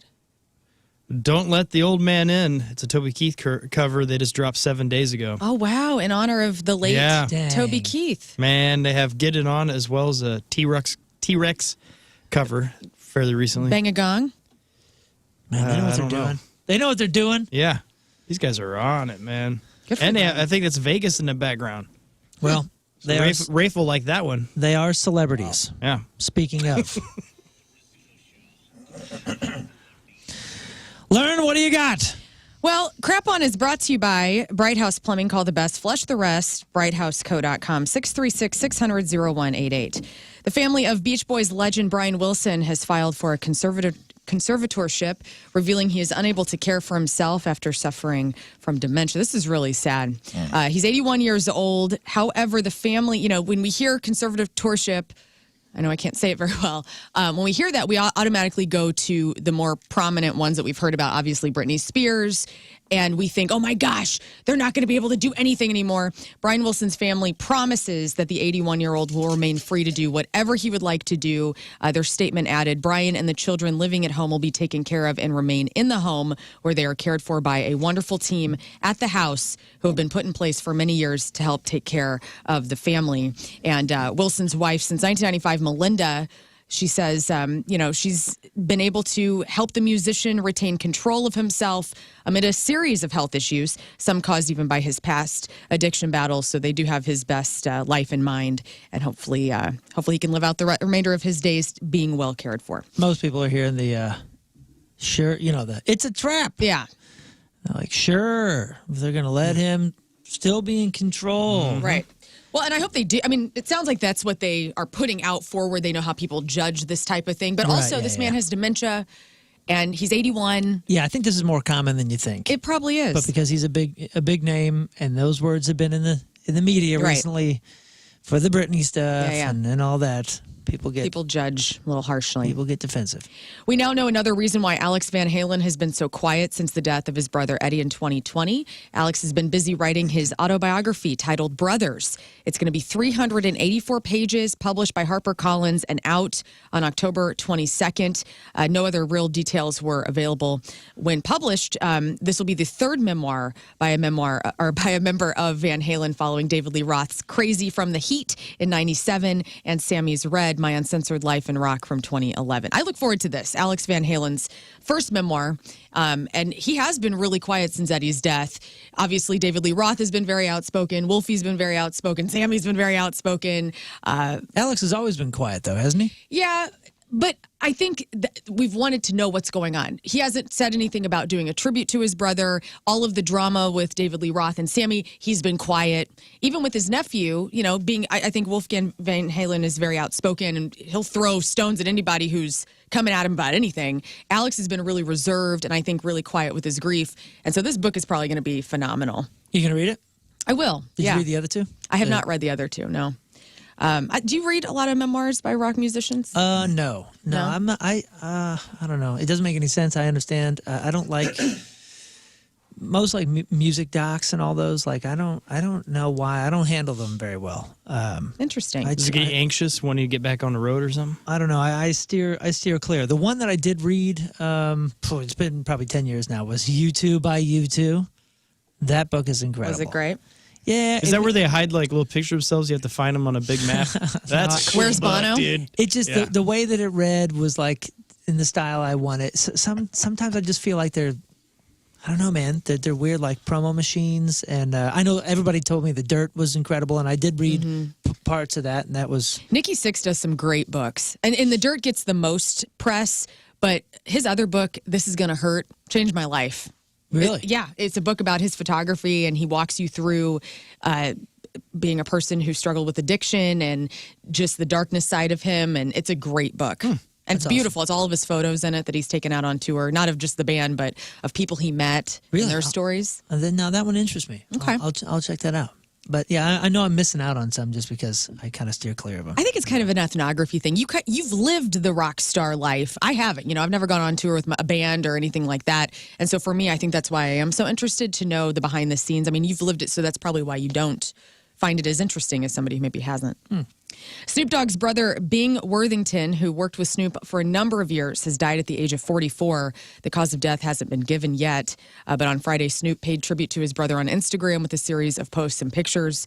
Worthington worked with his brother on a various number of roles. Throughout his career, he served as the rapper's tour manager. He co-founded the record label Dog Records and was credited as executive producer on Big Snoop Dogg Raw and Uncut Volume 1. So rest in peace to Snoop's brother. Dang, dude, 44. 44. Hey, by the way, I was looking up like who else has been under a conservatorship recently. Yeah. That's in the news. Amanda Bynes. Yep. And I don't think any of those stories have gone very well recently. So I think that's in people's minds. Sure. Joni Mitchell, it says here. Oh, Joni Mitchell. Well, she's another person like Brian Wilson who has had a number of health issues. Oh, okay. And she's older. Randy Meisner. I don't know who that is. Randy Meisner? Meisner. Of the Eagles. Oh, okay. And then he died. He's dead. Yeah. Last year, right? So he's not that no one longer ended. under that. Yeah. And Mickey Rooney. Mickey Rooney. Yeah, that's just on this top 5 list here. Isn't it amazing that Gary Busey has not made the conservatorship top 10 yet? I wonder if He's in private. good shape. When is that coming? He's strong, man. We need to tell You'll him. never know. Gary, we will take care of you. Yeah. Gary, get your I've actually wiener been under out of the... conservatorship for about 87 years. I was born under conservatorship. 87, that's E for 87. A. A for awesome. No, Gary, 80 starts with an E. Shut up. The first week of the Rock and Roll Hall of Fame's fan vote for the class of 2024 is out. And no surprise here, Ozzy Osbourne tops the list. So I'm going to give you the top 7 because the Rock Hall said last week, normally you could only vote 5 in. It looks like we can maybe vote up to 7 or even 10. Wow. So if we did a top 7 right now, it would be Mariah Carey, Lenny Kravitz, Cher, Dave Matthews Band, Foreigner, Peter Frampton, and Ozzy Osbourne getting in if we were just going off of the fan vote. So classic rock is winning. All of the classic rock fans are going, get these people in. It needs to be pop stars and country stars. What are they doing with these at the Rock and Roll Hall of Fame? Right. Dave Matthews Band, Mary J. Blige, Jane's Addiction, and A Tribe Called Quest are all first-time nominees. You can still vote. Of course, we'll find out more at the end of April who will actually be getting inducted this year. You can go to vote.rockhall.com. 2 Foo Fighters drummers, Dave Grohl and Josh Freese, will be playing on the upcoming St. Vincent album, who says, it's my least funny record yet. There's nothing cute about it. It's right now untitled, but due out in late spring, so I look forward to that. Eddie Vedder and Post Malone, they teamed up for an acoustic performance of Pearl Jam's Better Man and Tom Petty's I Won't Back Down during the Reportin' for Duty event that was held Saturday in honor of the late and great Leslie Jordan. It took place at the Nearest Green Distillery in Tennessee. Coincidentally, the character Jordan played in his first TV series as a regular, The Fall Guy, was named Malone, and so that's why they were all there. The Fall Guy. The Fall Guy. Weezer are teasing something related to the 30th anniversary of their self-titled album, Just the Blue Album. They launched a website called BlueVoyage2024.com and says the voyage takes flight on March 11th, 2024. What could this be? Weezer. Voyage. I don't know. You think they'll just redo it like everybody else is doing for big money grabs? I guess. Interesting. That Voyage. record did change things, man. It did. I will say, that was... so my family went on a vacation. It was the first time I was ever on a flight. Mm-hmm. And not only was I, I was listening to The Point. The Point was crushing it. The Point was spinning all the singles. We saw the Buddy Holly video. That band was Sweater Song. really making sense then. And not only that, but I was on my very first flight for this vacation with my family. And the airline then had a little 8th jack where you could put in your headphones, and it had 3 channels, the little thing on it was the TVs that folded down. You could listen to Don Juan what was that? It was some movie with Johnny Depp. Don Juan DeMarco. Don Juan DeMarco. That was the movie that played. To really love a woman. Yeah, That's a Bryan Adams song. Yeah. So channel 1 was Don Juan DeMarco. Channel 2 was Don Juan DeMarco in Spanish. And channel 3 was the Blue Album over and over and over. Really? That's what Delta or American or whoever, they had some deal. The label had some deal where they were playing Weezer's The Blue Album on this flight. That's cool. all I listened to. Because it was a long, 4-hour flight or something like that. And that's all I heard. And I came back going, I got to get this record. I bought the record, and Weezer was just everywhere. Yeah, man. Yeah, they did okay. That record reminds me of driving down 55, going to Johnson Shut-ins and Elephant Rocks. Nice. Because that's all we listen. My buddies and I, when we would drive down there, we would listen to the entire Weezer catalog. But that record was my favorite out of all of them. Pinkerton, I think, was the other one that was really good. Yeah, that one's awesome. If you were cool and knew what you were talking about, quote unquote, you liked Pinkerton. Yeah. And if you were me and everybody else, you liked the Blue Album. You liked the Blue Album. And I had no clue because Pinkerton wasn't a hit. So I was the kind of kid that had no clue that there's even an album out. Yeah. It's very underground. I was totally, whatever's on the hit, I know about There's it. a great SNL sketch where Leslie Jones is a huge... She talks about Pinkerton for the whole sketch. Go look it up. Yeah, she just you find out she schools all the white guys on the show about Weezer. It's very, very funny. Great. Napoleon director Ridley Scott is in talks with Paramount Pictures to direct a Bee Gees biopic with Barry Gibb serving as executive producer. This project has been in the works since 2019 with directors Kenneth Branagh and John Carney, not the one from St. Louis, associated with it. And they reportedly sent Scott a draft of the movie after being impressed with the early footage of the director's Gladiator sequel, which has wrapped production. So Ridley Scott could be doing a Bee Gees biopic coming up in the future. I'm here for it. Dude, did you watch Napoleon? Anybody else seen it? No, there's nothing that interests me about it. I want to see it. It's but I heard okay. it's not a home run. It's not a home run. It's a double. Man, and I hate to sound like this guy, but it's got like weirdly, it's gratuitous sex stuff for me. Really?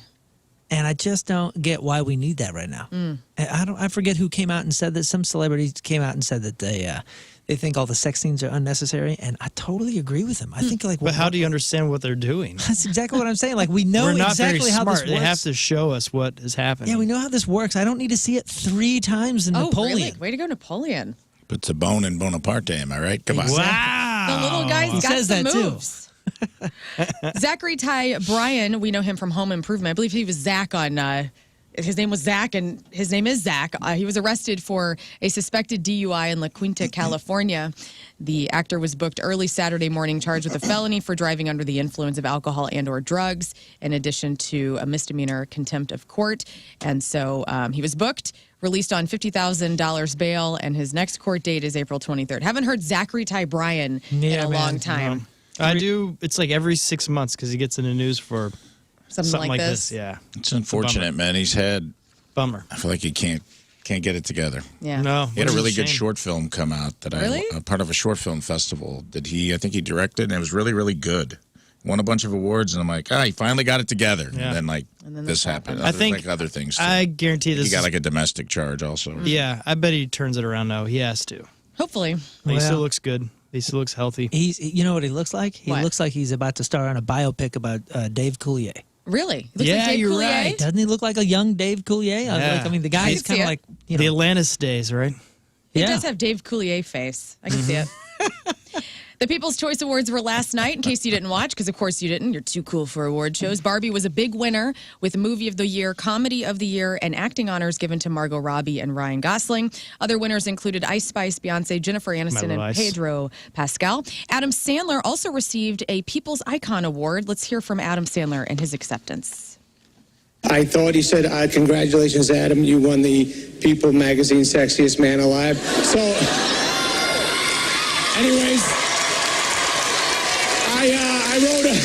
I wrote a speech for that. And I don't have one prepared for the icon thing, but I'm going to do the speech I wrote. And because they said I got to talk a few minutes, so let's get to it. Hello, ladies and gentlemen. My name is Adam Sandler. And I am the sexiest man alive. Can I get a hell yeah? Shooby-doo. I love him so much. Lenny Kravitz was also there last night at the People's Choice Award. He received the Music Icon Award. Here's Lenny talking. The whole reason I create and perform music is to amplify love. There's no barrier between performer and audience. It's all about all of us embracing love and unity in this world that God has given us. Love is the strongest power, and love will win. We are all one God, one people, one planet. Let love rule, y'all. Thank you. Love Lenny Shooby-doo. This is some good news for your Monday. Chef Gordon Ramsay is, he's notorious of being a prick. I mean, Gordon, Hell's Kitchen, he yells at everybody, the shows, and that's why we watch. Well, he is also a person with a great heart. He flew a terminally ill fan named Madison and her girlfriend out to meet him in Miami after hearing about her bucket list wish to join him for dinner at his restaurant at Hell's Kitchen. But he also went above and beyond. He asked her to be his special guest to the grand opening of his new restaurant called Lucky Cat in South Beach. Madison posted clips of her dancing with Ramsay in the kitchen. It's really sweet. And she said, Gordon Ramsay, the biggest honor and coolest night of my life. And for everyone who made it happen, I love you. We're going to post some videos of this moment. It's very sweet. It's this girl, she's got cancer. She's dancing. She's got all these cool tattoos, and she's just living her best life with Gordon Ramsay in his kitchen and dancing as a #1 fan. So cool of him. That's awesome. Also doing some good. We heard about this on Friday that Taylor Swift had donated $50,000 to the radio. People were quick to correct us. It was $100,000. In total. And so $100,000 Taylor Swift gave to the GoFundMe for the radio personality who was killed at the Chiefs parade in Kansas City last week. Well, now Travis Kelce has also done something really cool. He donated $100,000 to the family of 2 sisters, ages 8 and 10, who were shot and suffered leg injuries from that parade as well. Wow. So good on both of them for doing.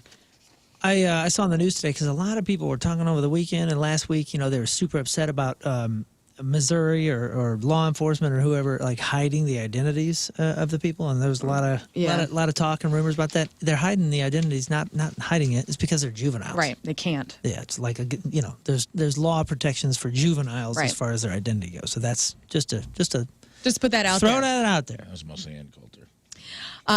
Trash this list. You ready for this? Uh-huh.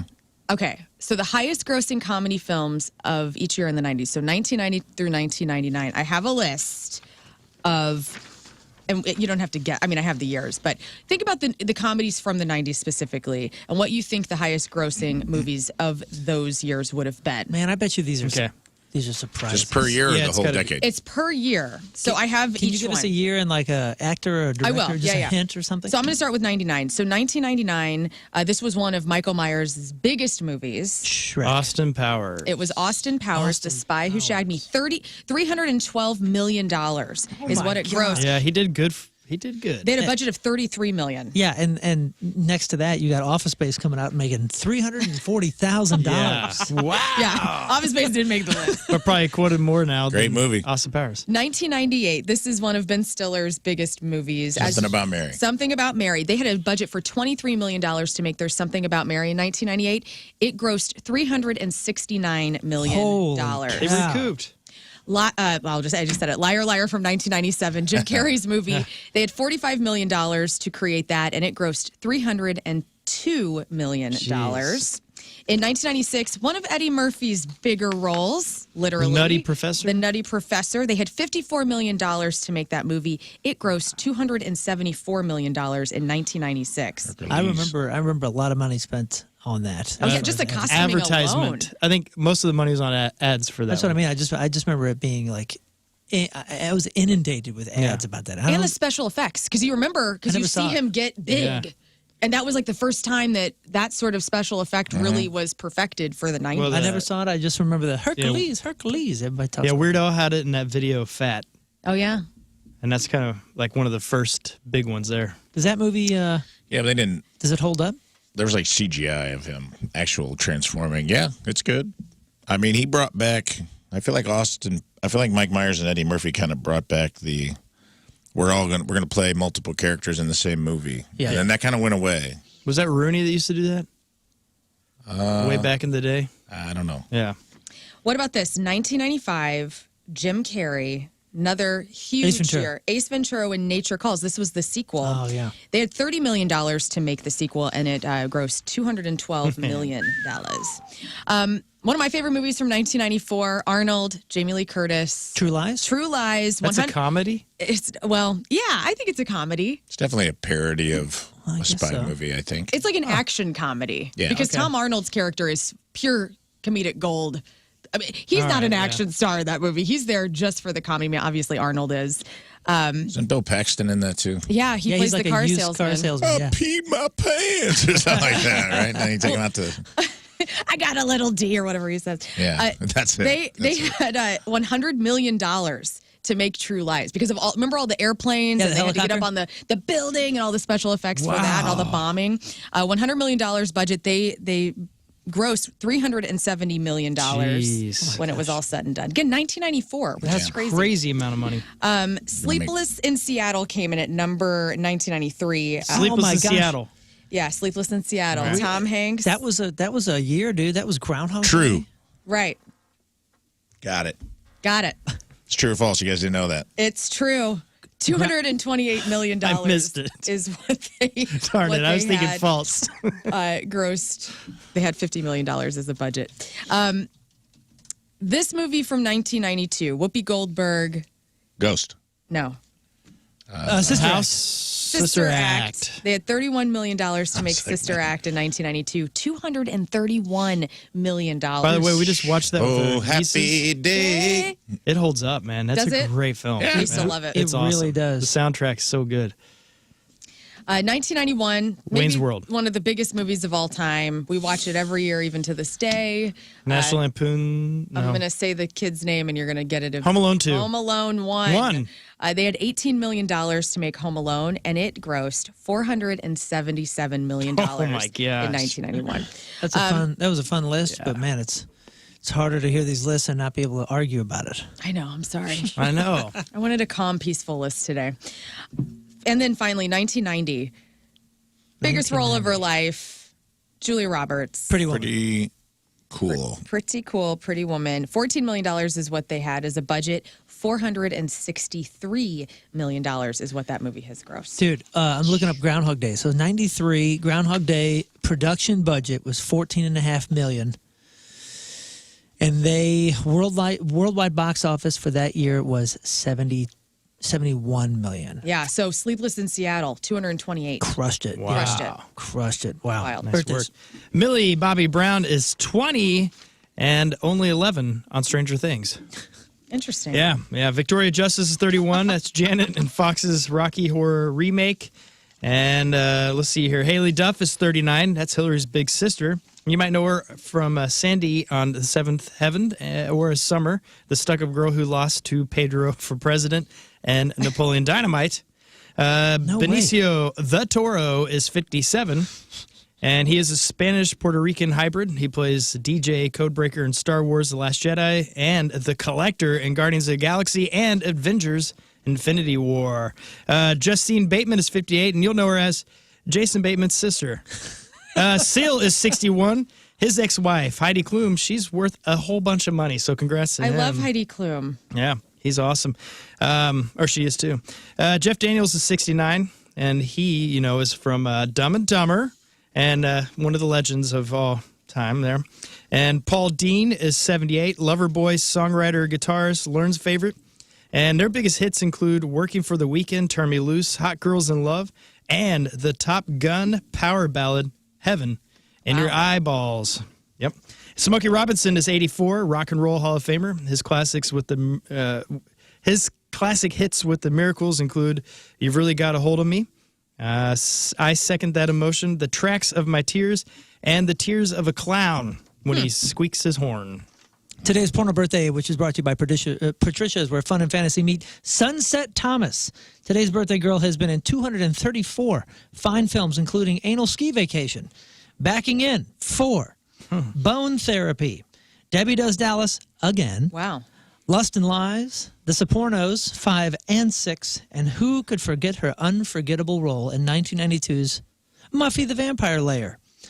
Sunset Thomas is 52 years old. That's your porno birthday. Those are your crappy birthdays, and that was your crap on celebrities.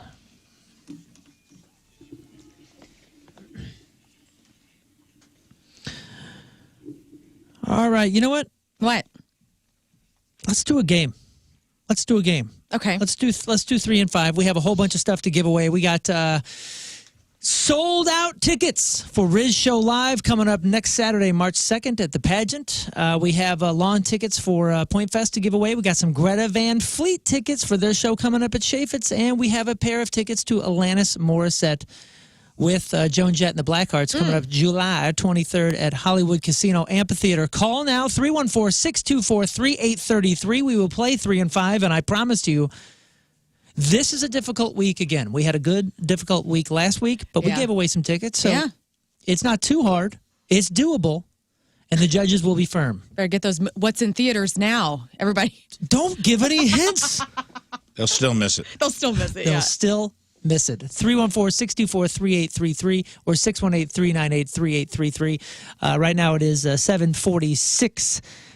Traffic and weather, Lern coming at you. It's brought to you by Worldwide Technology Raceway. The biggest race of 2024 is on Sunday, June 2nd. Time to lock in those NASCAR Cup Series tickets. Get them, www.raceway.com. It's slow out there, but no accidents to report. Your weather today, it's going to be gorgeous like you see now. High of 53. Tonight, a low of 21. Your point weather is brought to you by, or it's 21 right now. Your point weather brought to you by Martin Jetco Heating and Air Conditioning. More reliable than your St. Louis weather. Look at that. You said his name and he appears. Boom. Like, just like Drop that. Dead Fred. Friend of the show. She just mentioned him. Rafe was looking at me like, what? What are you talking about? I heard it. Before we get to the game, we're about to play 3 and 5, but I want to just share some good news stories making the rounds. A guy in Michigan bought his first ever lottery ticket and won $500,000. Nice. It was a $5 scratcher. He didn't even know how to do it. He needed his parents to show him how it worked. The man made $500,000, or won $500,000. He claimed he just claimed the prize on what happened to be his 21st birthday. He's planning on paying off his student loans and saving the rest.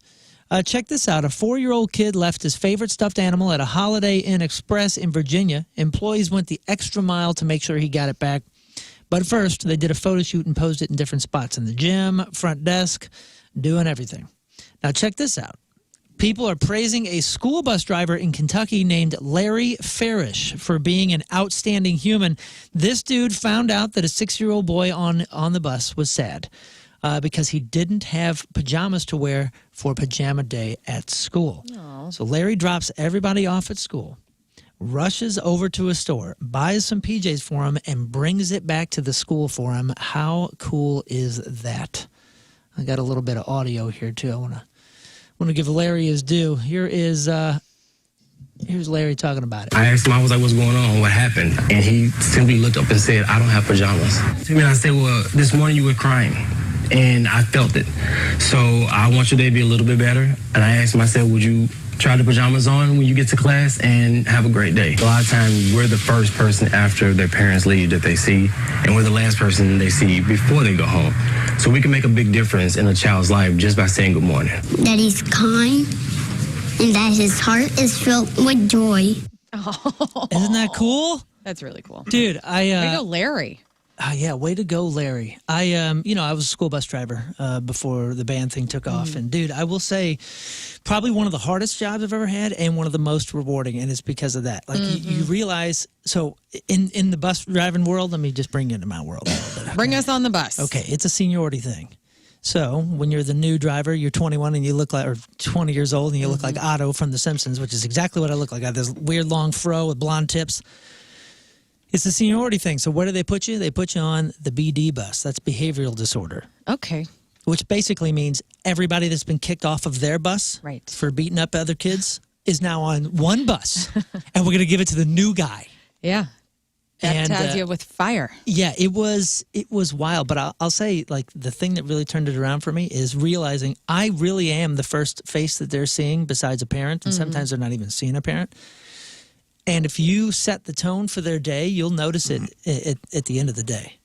Sure. You know what I mean? Like, I mean, sometimes they're dragging their bag across the yard and they're getting on your bus, and you're the first person that has a chance to actually say hello to them. So just think about that. If you're out there in some sort of job where you might be the first person a kid sees, like, be the cheery, hey, how's it going, so and so. Like, it makes a difference. So good on Larry. Good on Larry.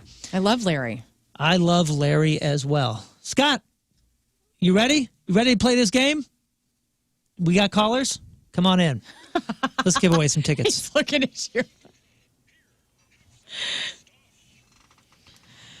All right, and today's game is 3 and 5. We've got tickets, sold out tickets to Rizz Show Live next Saturday night, March 2nd at the Pageant, courtesy of Yingling. Winner's got to be 21 and up, so hang up if you're not 21. Or you can get some Point Fest 2024 featuring Bad Omens, Wage War, Grandson, Avatar, and many more Saturday, May 18th at Hollywood Casino Amphitheater. We also have tickets to give away to Greta Van Fleet at Chaffetz and a pair of lawn tickets for Alanis Morissette with special guests Joan Jett and the Blackhearts July 23rd at Hollywood Casino Amphitheater. Do you need the sponsor? Yes, I would love that. Yes, it is sponsored by Flynn Landscaping, specializing in lawn, landscape, irrigation, and arbor, now hiring at 314-243-6784. Awesome. Okay, so everybody knows the rules. You need to come up with 3 answers in 5 seconds or less. No excuses, no controversies, no nothing today. The timer is going to be harsh. The judges will be harsh, as it should be. Am I right? Yeah, you guys are judging? I'll judge. I'd love to be a judge. Please. Will you host? I will host. Okay. All right, let's go to line 1. We got Sean. Sean, how you doing? Good. How you guys doing today? Exceptional. Are you ready to play 3 and 5? I'm as ready as I'll ever be. All right, Sean. Wait. Let me get the timer. Pardon me. I got to make sure we're good. Okay, yeah. it's It's locked in. it's ready. It's good to go. All right, Sean, take a deep breath because you need to tell me 3 movies with Morgan Freeman in 5 seconds. Shawshank Redemption, Heaven Almighty, Bruce Almighty. You missed it. Dang it. Swing and a miss. Yep. Got Too many buttons. It's too many buttons. All those are good. Yeah, Sean. He hits these 3 buttons so much that the markers are now gone. I know, and his psychotic handwriting's on those buttons, and I can't even read what Rizz's handwriting? Oh, yeah. He has There the penmanship of a psycho. All right, Sean, let's see if we can do this. Bounce back. Sean, name me 3 NFL teams in 5 seconds that wear blue. Titans, Rams, Patriots.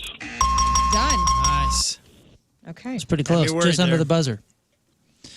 All right, here it is for all the marbles.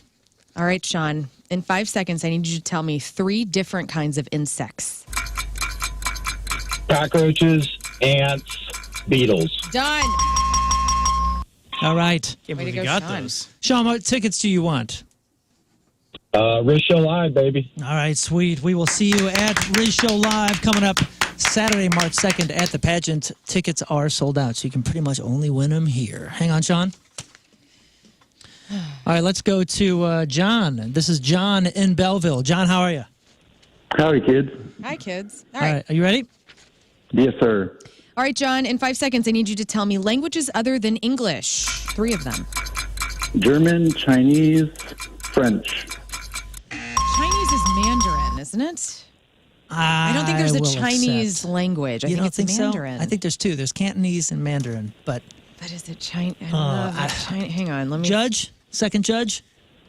She's got a point. Oh boy. Chinese. We said we were going to be harsh. Mandarin. I'm just typing in, is Chinese a language? Standard Chinese is the official language of both the People's Republic of China and Republic of China, Taiwan. It says Standard Chinese. I All right. accept. All right, I let's do accept. it. Let's accept it. Danke. All right. All right, John. I need you to tell me large animals other than elephants. 3 of them. Blue whale. No ifs, ands, buts, or any stall tactics. You know these rules. All right, John. Let's I see if do. we can do it. Do it. You're going to get this one, John. It's going to be great. In 5 seconds, I need you to tell me 3 different types of cookies. Chocolate chip, oatmeal, oatmeal raisin. Done. That's a winner. Accepted. Accepted. Hang on, man.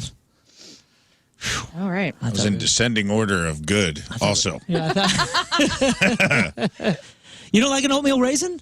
Not as much as an oatmeal or a chocolate chip. Give me I a love an soft oatmeal oatmeal raisin. raisin. Oh, I can't do without Even it. hard oatmeal raisin is good. Matt, what do you feel about oatmeal raisin cookies? Matt! Oh my gosh, Matt. Matt in Matt. St. Charles.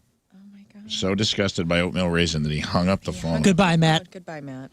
Abby in St. Louis, what do you feel about oatmeal raisin cookies? I prefer chocolate chip, but I'll take an oatmeal raisin. Thank Okay, you. Abby. Thank you. She'll take it. All right, Abby. All right, let's play 3 and 5. Abby, I need you to tell me 3 country songs in 5 seconds. I can't do that. Can't do it. Okay. Did she You meow? sound like a Sounded like she put her rocker. cat on the phone. Like, Mr. Wiggles, Mr. quickly. Wiggles, tell us. Friends in low places. All right, bounce back here. Okay, Abby, what about this one? Name me 3 famous soccer players. No.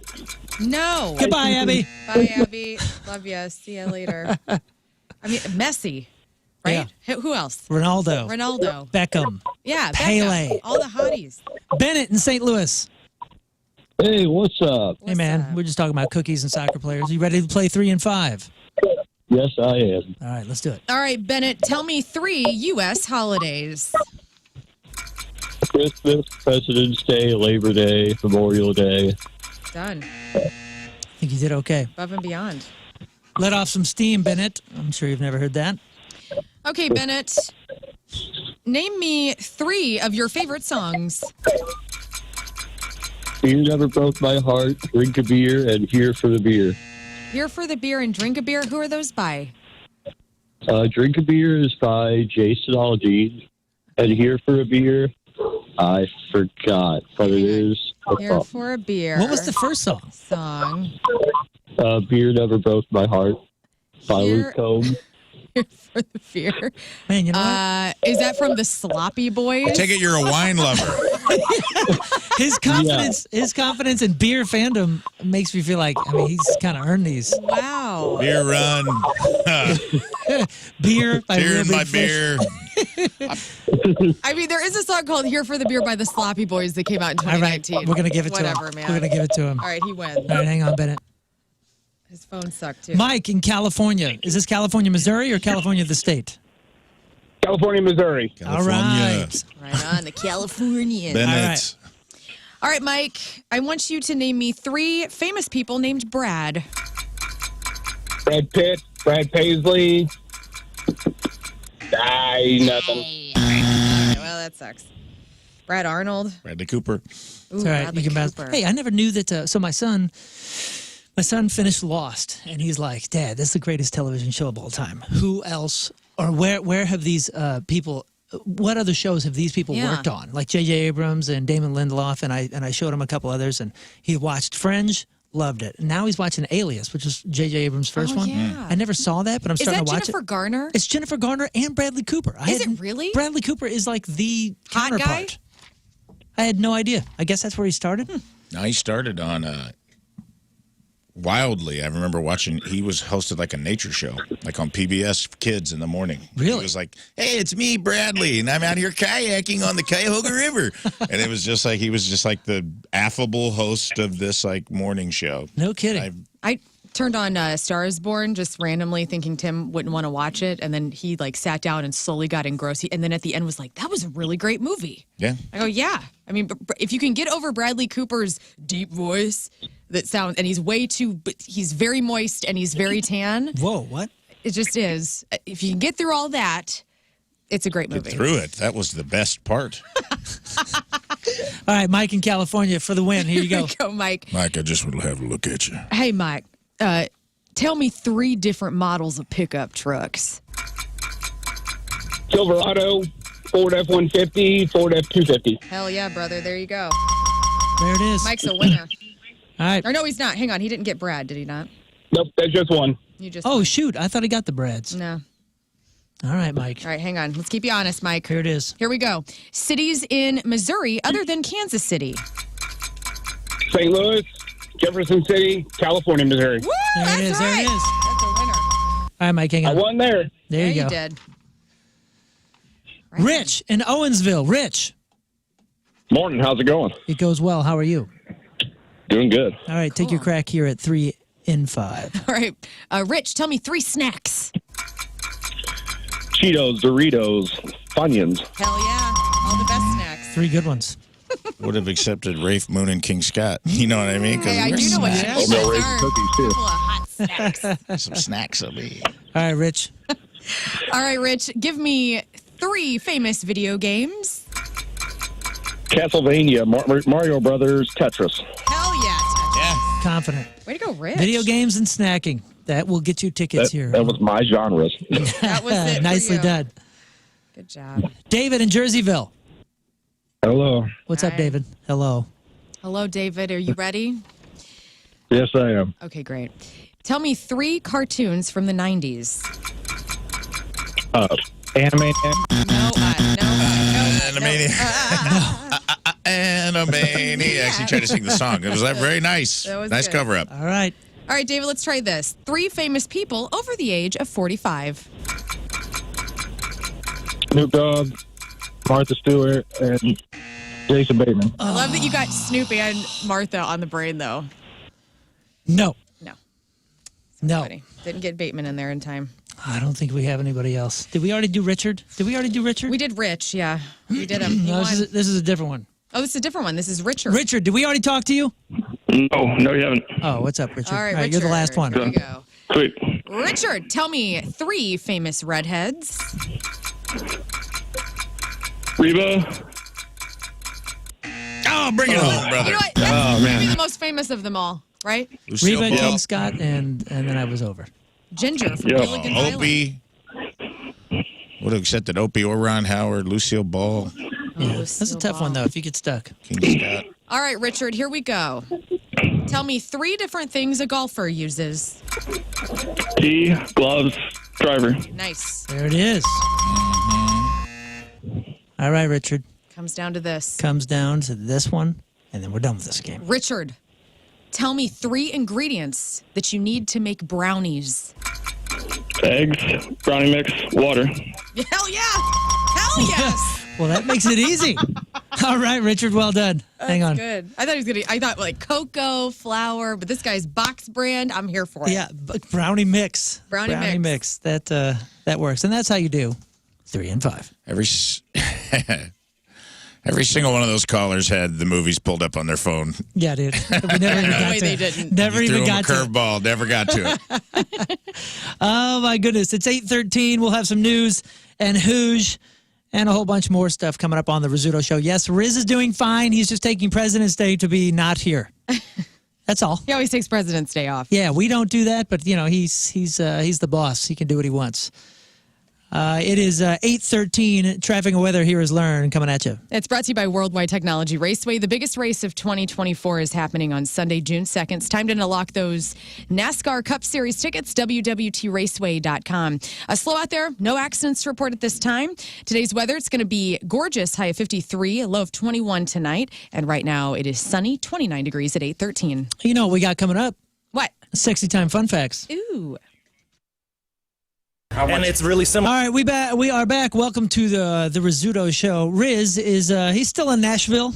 He's probably on his way back, but judging by our text thread, our group thread, We're gonna have some stories We're gonna tomorrow. have a lot of stories I think from Nashville. Wow. You know what? And I don't know if he had a good time or not.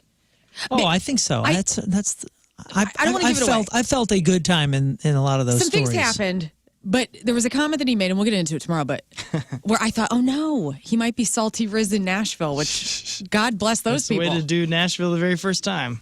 That was his first time, right? Yeah. Because we had told him, I mean, Nashville's like 7 cities in one. It just depends on what you're going for. Yeah. And how about we just say that he did at least 4 of those different types of Nashvilles. And some of the big ones that are going to make for some really good stories. We got Sexy Time Fun Facts up next, and of course your sex toy review. But how about some random facts? I think I got about 5 random facts for today. Okay. Nissan race cars often have the number 23. Well, in Japanese, 2 is ni and 3 is san. Oh. But it's mostly a coincidence.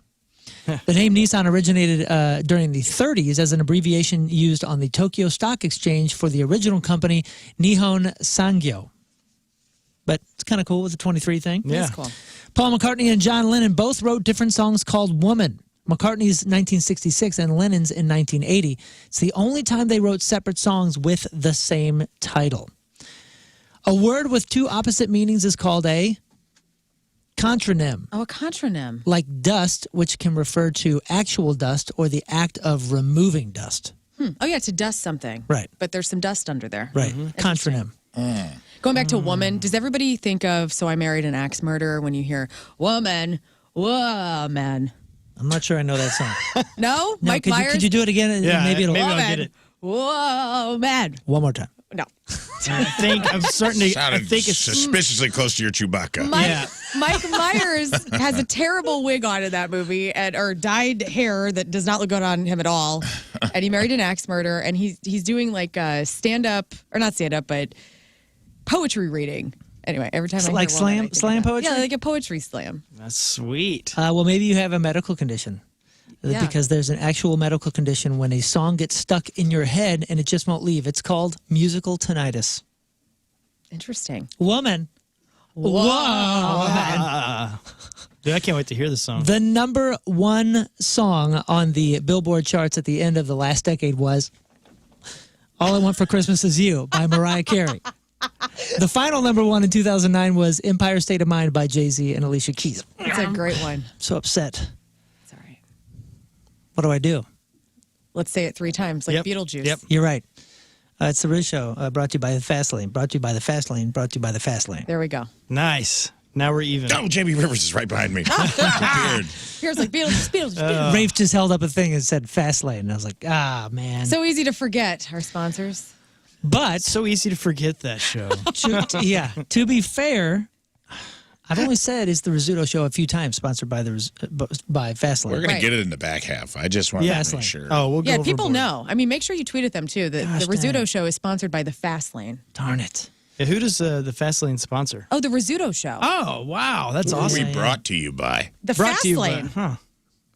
Okay. You know, I'm not even going to finish these facts. I'm so disappointed. Oh, man, finish your facts. You Hey, did a good job. No. Fax Lane. Brought to you by the Fax Lane. Forget it. The Fastlane.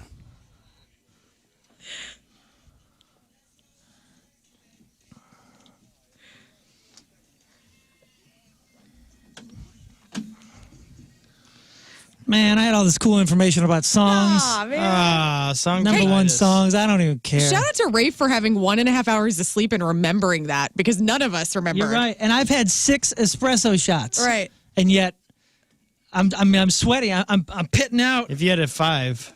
I'm pitting out my Rage Against the Machine I would T-shirt almost here. bet if I go into our emails right now, there's plenty of people reminding us. Well, good on them. I'm busy. I'm doing these things. You're good. Right. Yeah. And Yeah. they're so hard to do, man. Hey, who's the people Sexy Time understand. Fun Facts sponsor? Yeah, by? what's the There it sponsor? is. It is sponsored by Patricia's, where fun and fantasy meet. Sexy Time Fun Facts Lane. Sexy Time Fun Facts on the Rizzuto Show, sponsored by The Fast Lane. the Fast Lane. Fastlane. well, Fun and fantasy killing it. meet. And now that Valentine's Day is over, and all the My Valentine social media posts are slipping off your feed, let's be honest, have you ever had 2 Valentines at once? A new poll asked people if they've ever been in love with more than one person at the same time. 27% of people said that they actually have. 64% of people said that they haven't, and 9 conveniently could not remember because they were asked. Then you were never next in to love if somebody you else. can't remember. You didn't love them enough. No doubt. The people who said yes were more likely to be younger adults and male. 31% of men said that they have, compared to just 23% of women. Another poll asked how many people you've been in love with in your lifetime. Ooh, good question. The most common answer was, let's go around the room first. Hang on, can I count? Are you asking us or what we think the most common answer Like was? really in Both. love? Yeah, like really in love. Like I thought Like that not was, puppy love. Like I thought that I was in love, Yeah. and yeah, it was not that. Like the ones that keep, like, because here's me. I feel like I've been in love with a couple people. And, I'm married and I obviously love my husband very much. But there's a person that I dated a long time ago who I wronged, who I'll always love. And so, yeah, let's see. Yeah, I would say 3. 3 is my Okay. number. Okay. Yeah, I guess I would say 2. Yeah, I guess I would say 2. What's your guys' answer? Oh, man. Well, I Captain was kind of. Jesus. Yeah, Jesus, number 1. Right. Okay. Yeah, so there's one. That But yeah, counts. I was one of those kids that it was easy for me to fall in love. If a pretty girl even liked me a little bit, I was in love Yeah. immediately. So I don't know, it was a whole bunch. But I think it's probably I'd say 3 to 5. 3 to somewhere 5. in there. Yeah. Look at you. 3 to 5. 3 Yeah. to 5. Well, maybe 4, maybe 5. I wonder. Yeah, I don't know. I don't know. I can't remember. But Oh. if they talk to me once, I'm in love with them. What about you? 4. I have a similar situation. There's something that we didn't wrong each other, but first love, ended on good terms. I'll always love her. But I don't think that's a bad thing. I No. think that's a good thing. Oh yeah, then well, I don't okay. think you can only be in love with one person. if we're That's counting, a silly. if we're counting all types of love, like the puppy love and the young, Right. the young, Yeah. the very Oh, yeah, young I got person love, more well, than. then 3 for me. Oh, if we count all that, That's what I'm counting. 87. I know, I'm up. I can go back to I was first grade. I was in love dude. with Cindy Crawford too. Yeah, Right. me too. I mean, come on, Nikki Taylor. Hello, love. I was The in love most with a lady in Oprah. line at the bank in front of me for just a short minute. the most common answer was 2. 24% of people said that. 19% said 3. 17% said only 1, which is so romantic. That is so romantic. That's because their Probably a lie. spouses are listening to their show. 10% of people admitted that they've been in love more than 5 times, which is that was the max on the poll. 4% claimed that they've never been in love. That sucks. Men were slightly more likely to say they've been in love more than 5 times, but it was close. 11% of men versus 9% of women. Here's two other bits of post-Valentine's Day news. Not surprisingly, major retailers are saying that the majority of Valentine's Day sales happened on Valentine's Day or the day before. The headline is about people waiting until the last minute. But for fresher items like flowers and sweets, you probably don't want to get them too early anyway, right? That's why I did it. Well, and also, how are you supposed to hide them? Yeah. Yeah.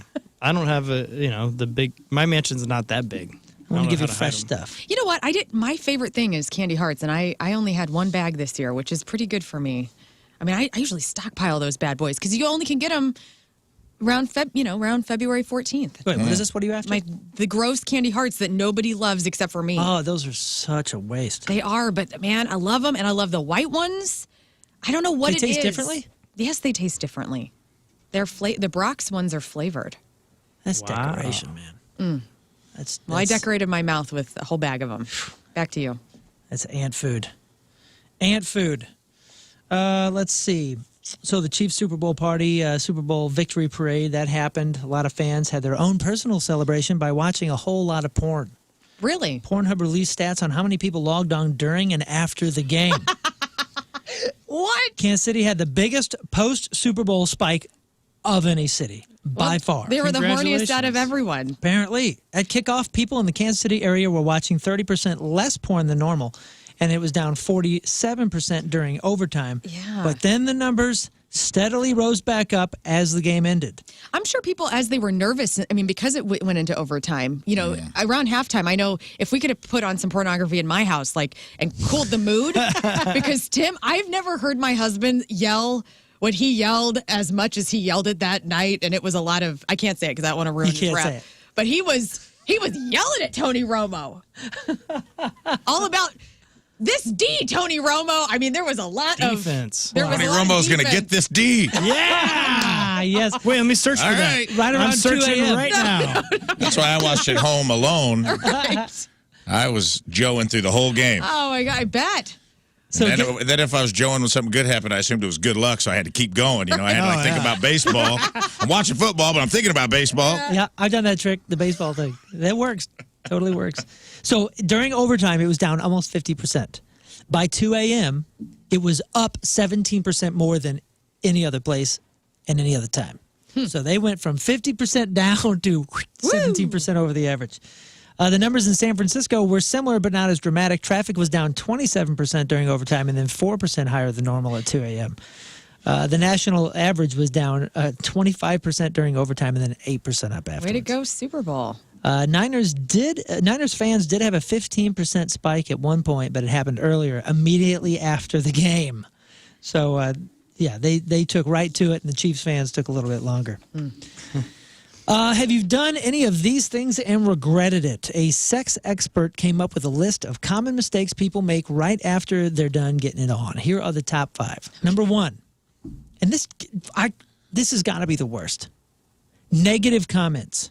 It's good to share turn-ons and turn-offs in general, but right after the deed is done is not a great time for negative feedback. A little toothy. Yeah. Oh, my gosh. I guess it is a little creepy. Yeah. Yeah, I'm thinking, what on earth could you say, oh, we really messed those sheets up? What are you saying that's negative? Or I would think that's a didn't last positive. very long. Yeah, I would say that's a negative comment. Yeah, I would say probably that was interesting. That was interesting. Or how about, can you not do that again? Yeah, that's probably Yeah. My ex used to do this thing. Oh, Ooh, that'd be bad. Oh, that's I think there's lots of negative comments that could come after. Number 2 is coitus. Don't abandon ship, meaning don't immediately jump out of bed to grab a snack or try not to fall asleep right away after. It can leave the person feeling rejected or used. It's tough. Number 3, don't reach for your phone. Oh. It can feel like you're abandoning the moment. At least give it a few minutes before you start checking Facebook and TikTok. Yeah, what's your runway? Let's talk about this. Okay. This is important. I think this is true. What's your runway? What's the post-coitus runway? What do we need to feel before we can get up? Oh, yeah. And go on about our day? Because I agree with this. I actually think it is rude to just be go on to the next thing. Yeah, I would say pop up and I start. say you're welcome and I leave immediately. That's nice. Yes. Polite of you. I like that. Try and be nice. Yeah, I need some time. I need to be able to lay there for a second and just kind of catch my breath, myself, and just, because I am conscious. I will say as a woman, like, I am conscious of that. If you just get up immediately and then it's out of the sack, you feel kind of like used. Yeah. Yeah. Typically, It's part of the intimacy, too, is like the after. Right. what I do is I stand up, I put my arms out like this. Congratulations, Moon. And that's your... Meryl's like pointing to you. I thought that was your helicopter at first. It's an applause. I accept the applause. I was like, man, that's a hell of a helicopter game you got going on there. Great. Whoa. No, I think there's a little bit of talking, kind of hanging out, right? Like just a little, Yeah. It depends on. For me, it's a when, little too. bit of talking, and then I'll fall asleep almost immediately. It's pretty impressive. I don't know. I feel like it's always like a good good conversation. We're not talking about philosophy or nothing, but Right. I don't know. Yeah. What about you? What do you mean? Do you have like a timer? Like, 3 minutes not is necessarily, up. Now but I'll I check think my phone. yeah, I think it's multiple minutes, probably ranging somewhere. I mean, I think 10 to 15 can probably get it done if you're like engaged and checking in with each other. I start my timer right then, like 10 minutes. But it's like the pop up is weird. It's definitely event to event because, It is. if there's other things going on. Yeah, if you're behind an Arby's, Like if you got to hurry up, button up, and get the hell out of there. I agree with you. It is event to event. Yeah. Depends on what's going on in there. If you're in the bathroom at the Rollercade at your friend's kid's birthday party, Right. for instance, you got to hurry up and get out of there. Gotta get out of there. Roll I out. get that. Number 4, you already mentioned this. Don't mention your ex. Never a good call in bed. Definitely not right after you've done it. Who does that? I don't know. But it says, obviously they'll assume that you're thinking about that person instead of them. Right. Number 5 is avoid talking about chores, work, or your kids. Do not jump right back into real life. Let yourselves enjoy the moment. Mm-hmm. It is weird, though, because your brain returns back to normal. And immediately you're like, okay, I got to do this, I got to do that. I gotta do I know. that. That's the worst part, right? It's like, wow. you go from bliss to I could the think. to-dos. Mm-hmm. Well, even people in healthy relationships fight sometimes, but it's how you fight that makes a difference. A pair of psychologists who've been married 35 years came up with a list of the phrases people in good relationships tend to use a lot. And they grouped them into 6 different categories. Does anybody have any good phrases? Using we. Well, that's a word. Well, Can you use it in a phrase? Yeah. When Tim and I fight, I really consciously do this. I want us to not, I never want to be like pointing a finger. I'm always like, we need to talk about this, or how can we work on this? I feel like that's a more collective way to accept the other person and to not make an issue out of smaller issues. So that's just a way that I think that kind of goes in line with their number 1 here is the I feel statements. So you don't have to start with those exact words, but it's about expressing emotions and saying things like, I'm getting scared, or that hurt my feelings, or I feel like you don't understand me right now. Yeah. Is As opposed to you always. Yeah. Right. Oh, okay. Or Like a more you're blaming. doing this. It's I feel like this sucks. I mean, that's a good communication tool, period. I feel like you're reaching for your phone after talking about your ex right after we're done doing it. Exactly. Yes. Maybe Where's we the, don't do that stick your anymore. finger in their mouth and say, shh. No more. Not on the list. Smush the lips. No more. I'm sleeping. I need to calm down. It's about taking a breath. Other examples include, this is important to me, please listen, or can I have a hug? Yeah. Something I read was, and maybe this could be helpful, people need a couple of things. So do you need to be heard, hugged, or helped?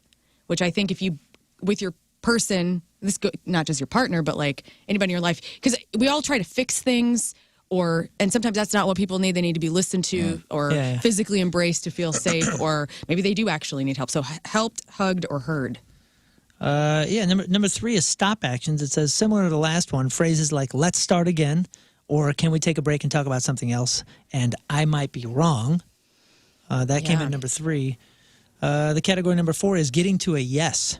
Phrases that validate the other person and help you meet halfway. Things like, I agree with part of what you're saying, or I see where you're coming from, and I think your point of view makes sense. That's such a big one, isn't it? Because when you're in confrontation with your loved ones, everybody's kind of up in their corner. And I think that is the only way when you extend the olive branch and try to find, yes, I agree with you about that. Because we're all at fault in some capacity when you are in a union of some kind. You have to take responsibility for your actions inside of the situation. And there always is in relationships. Yeah, the next one is expressing your appreciation. Lines like, I understand, thank you for saying that, and I love you.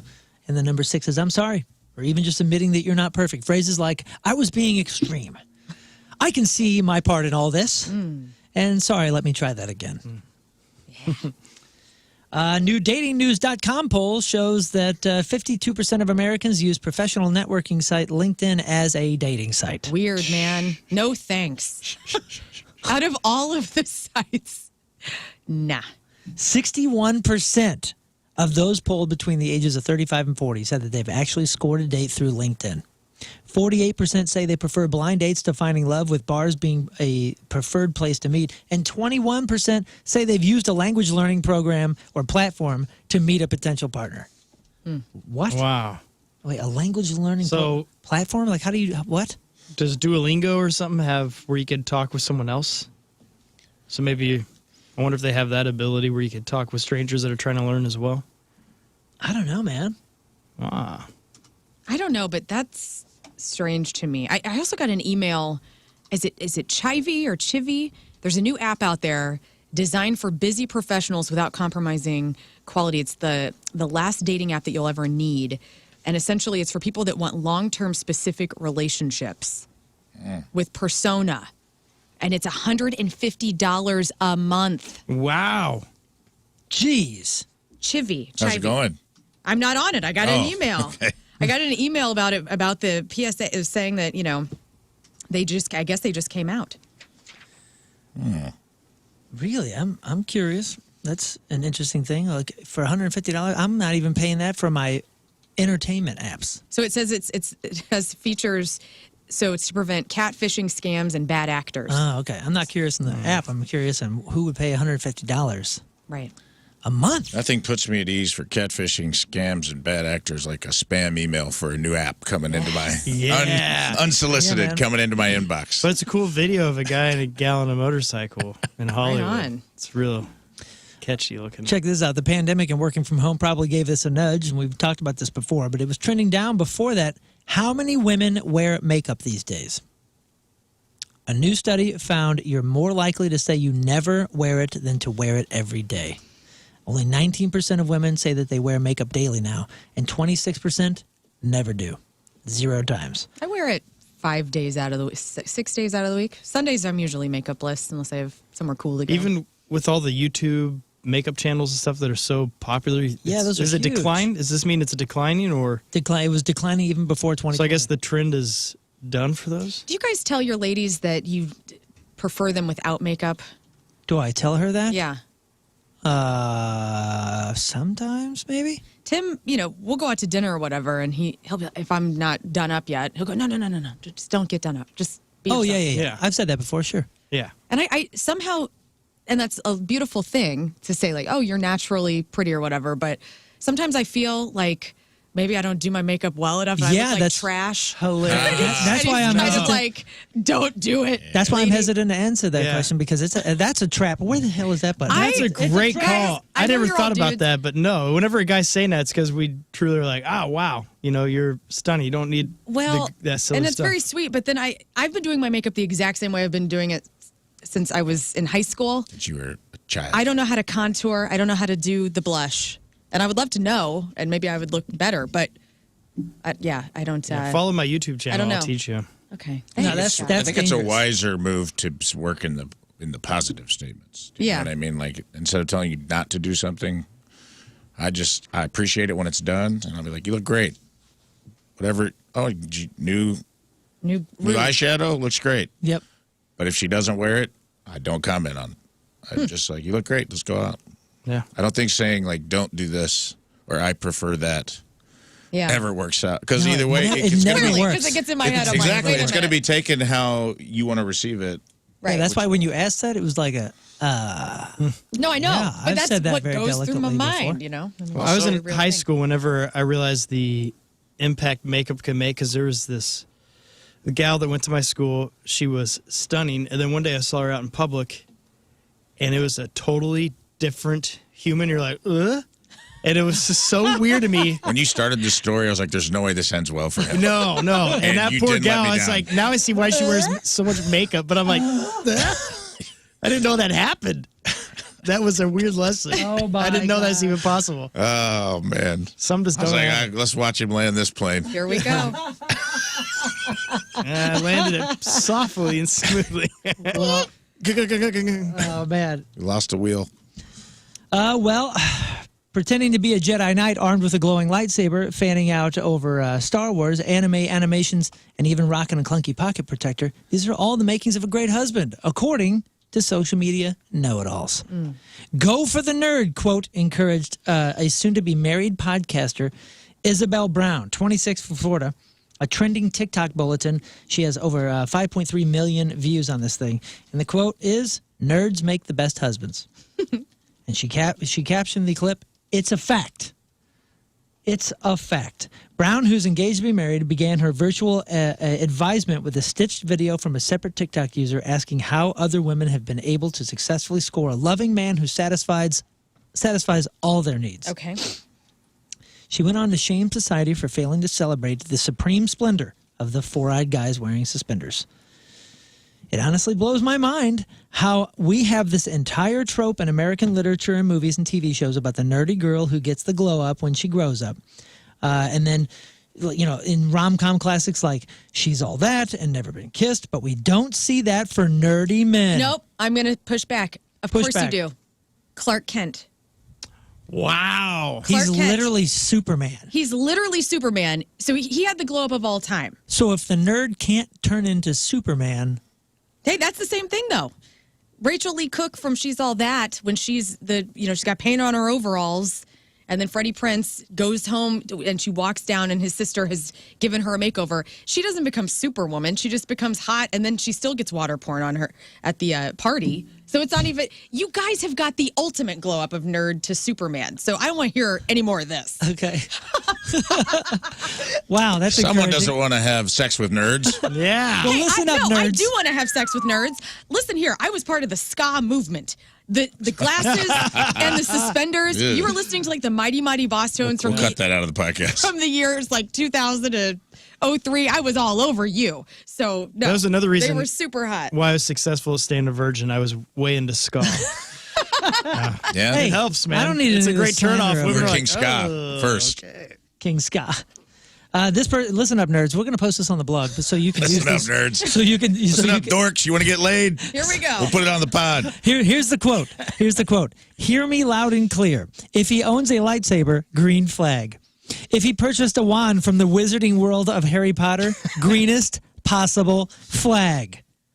Those little underestimated nerd boys grow up to be men who see what's inside. Yeah. Here's a little bit of her talking about it. Let's see. You go for the nerd. If he owns a lightsaber, green flag.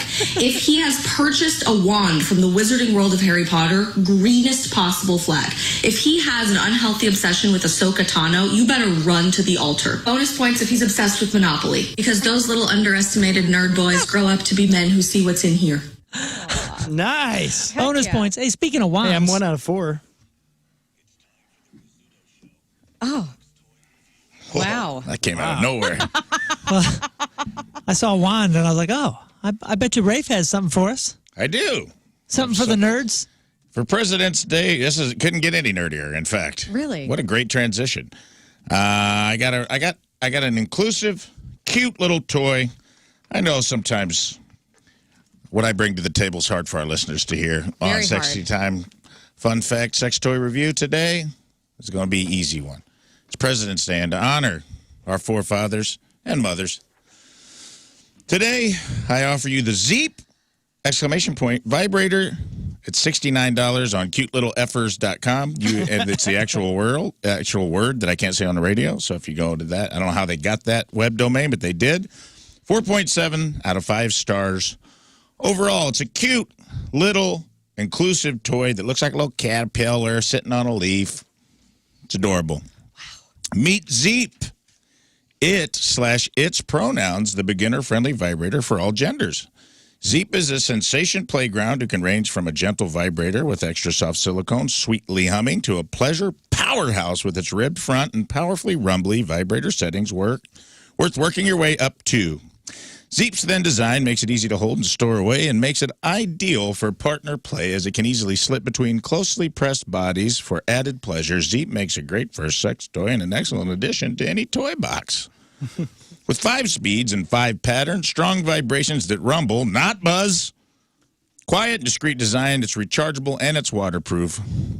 Cute Little Effers is one of the most progressive adult toy companies in the industry today. Wow. They make award-winning and versatile toys that feel awesomely affirming to all body types, especially centering queer, transgender, non-binary, and disabled people's experiences.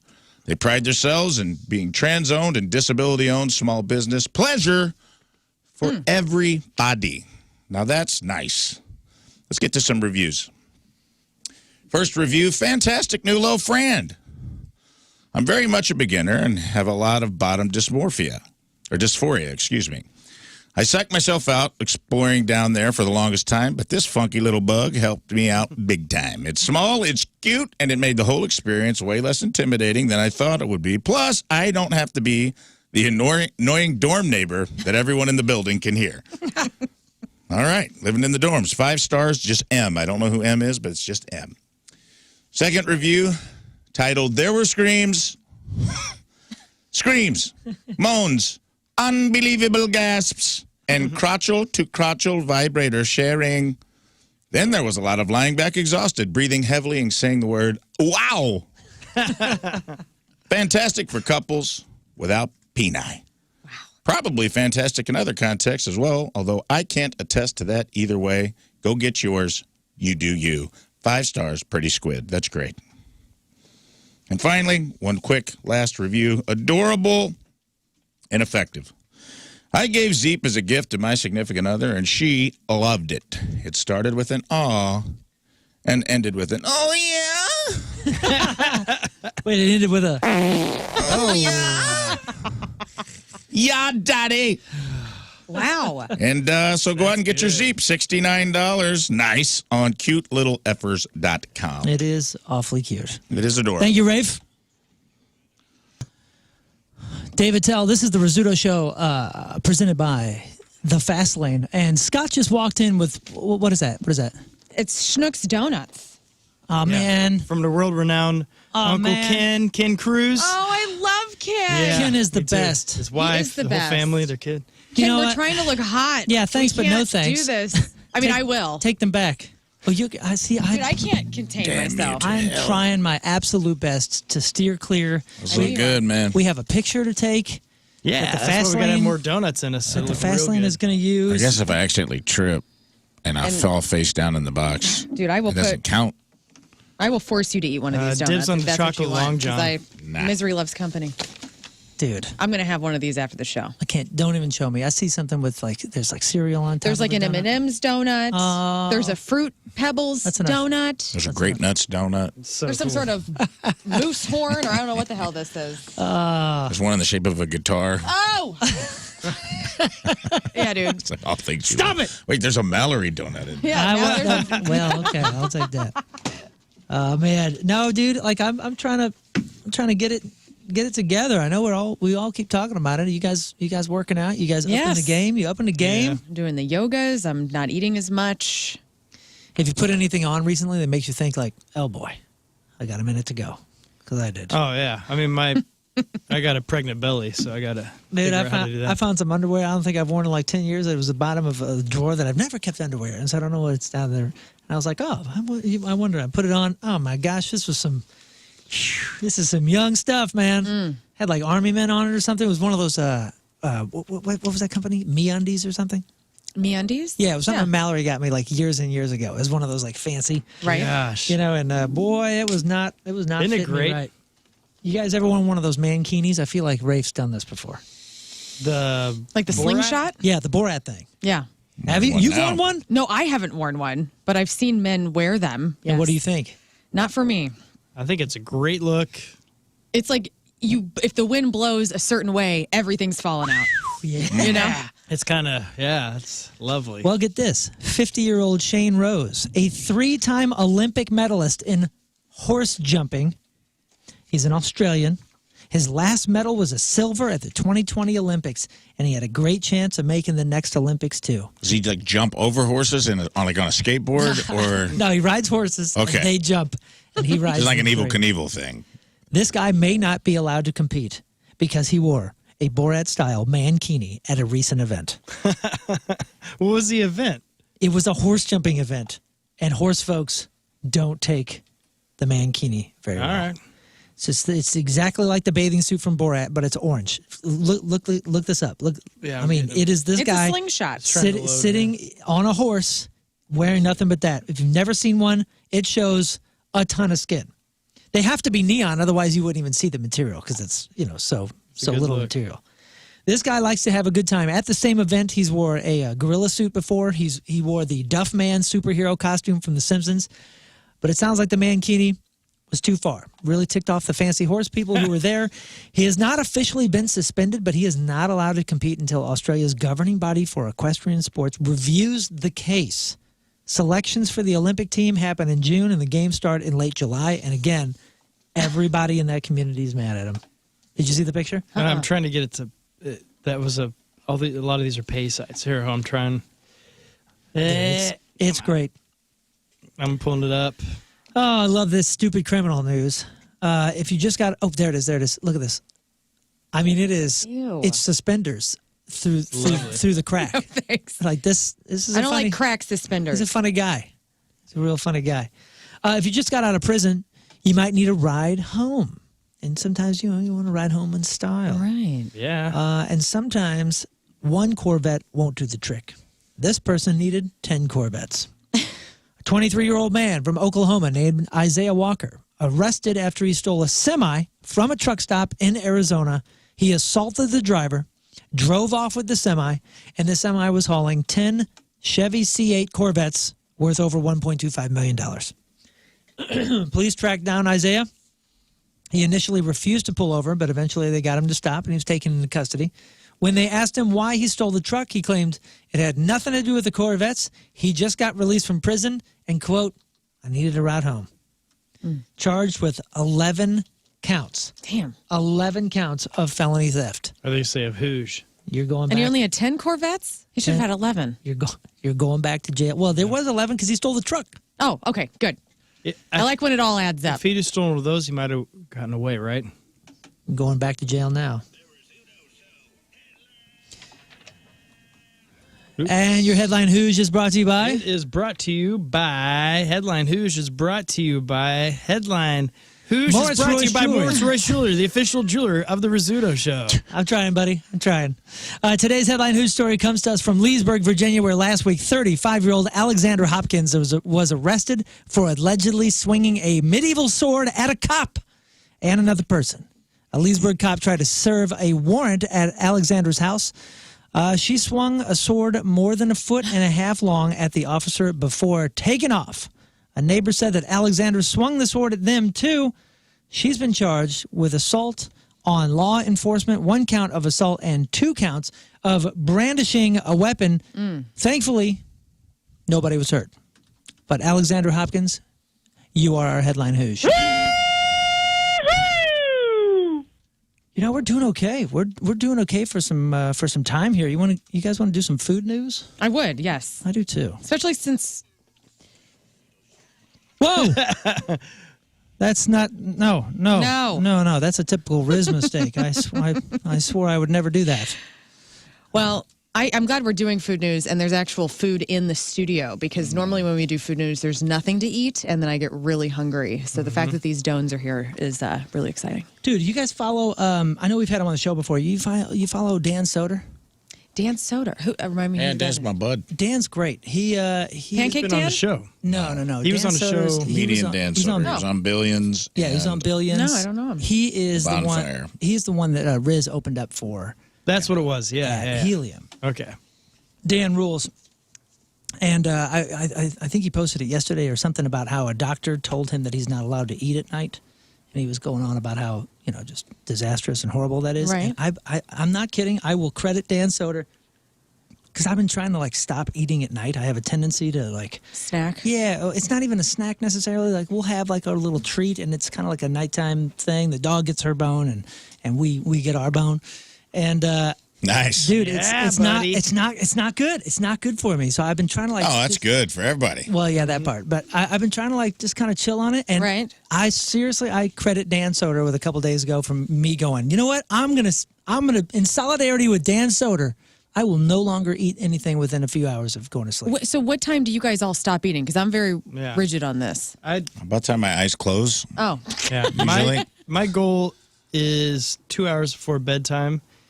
And most of the time that happens, but some nights it's like, you don't get home till 9 o'clock. So Yeah, I do kinda about that too, 2 hours before. Yeah. So 6:30 is whenever I'm no more food. Yeah. What's 6:30? what's your logic behind that? Just because I don't want to have the glucose in my system to get me energized again. I want to be able to burn it off before I need. It's just a thing to help me sleep. And I can't sleep. If I've eaten, I'm wide awake for a while. Yeah, it depends on what It's it is. like a very light sleep, and I just don't like going to bed full. I'm like laying down with a full stomach sucks. Yeah. I mean, I still do it. I know that it's bad, and I'll do it anyway, but I don't do it as often as I used to. Dude, It still just feels good. I'm not going to lie. It feels good to just eat 5 pieces of pizza, in your boxer shorts, and then be going to sleep. Yeah, we were doing snacks up until probably 20 minutes, half hour before bed, and it's just bad for you. But I did find a list of... That's what this super healthy 60-year-old dude said yesterday. He said what? For men especially, he's going to bed with full belly that's for dad bod. He's like, it messes with your metabolism, it messes with your cortisone. Yeah. And he said it's always good to cut it off a few hours before bedtime. Well, dietitians say that if you're gonna do a late snack, that the best ones to choose are number 1, sliced turkey breast. The protein should hold off your hunger until the morning. Plus, there's tryptophan, the stuff that makes you sleepy on Thanksgiving. Although I've read that you're never going to eat enough tryptophan to actually make you tired. Right. Number 2 is cheese and crackers. A combo of protein and fiber is a good thing. What? Huh? I'm down with some cheese and crackers, dude. What kind of it's the year of the charcuterie board, and so I've been cutting up cheese and crackers at my house like you wouldn't believe. New snack. You've been I do cutting love- cheese like no one will believe. Number 3 is vegetables and hummus. I do like that at night, but I feel like it's just bad for the breath. I feel like when I brush my teeth, I'm just like, oh, God. Got some chickpeas back there? It's chickpeas and garlic. It's pretty nasty. Number 4 is banana and nut butter. Potassium helps to relax, and complex carbs help control blood sugar spikes. Nut butter. And number 5 is cereal and milk. Gross. Huh? Sugar? Out of your mind? What do you mean? I don't know. I'm throwing this away. Sugar. Cereal's the ultimate snack. Yeah, but it's just pure It's good. sugar and nothing It healthy is. in that. Well, at his house, it's grape nuts. You're supposed to do an apple because apple reduces the. If you're diabetic, it helps. Keeps the doctor away. Yeah. These Hey, di- you're right. These dietitians did say make sure it's a whole grain, low sugar cereal, Captain Crunch, and all. That stuff is right That's out. out. Dang it. Don't do that. No, I think skip that one. The people have spoken, and McDonald's listened. I am glad to bring this up now, since you're done with your whole fasting. Of the Filet-O-Fish? Your McDonald's thing. Yeah? Fans were upset McDonald's removed their beloved snack wraps from the menu.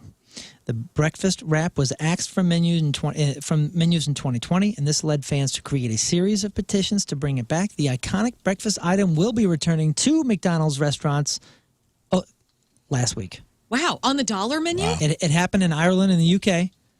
Unfortunately, in America, you gotta have a long flight to get over there and have them. Damn it. But there is another viral petition to bring them back to the U.S., and it looks like it might happen.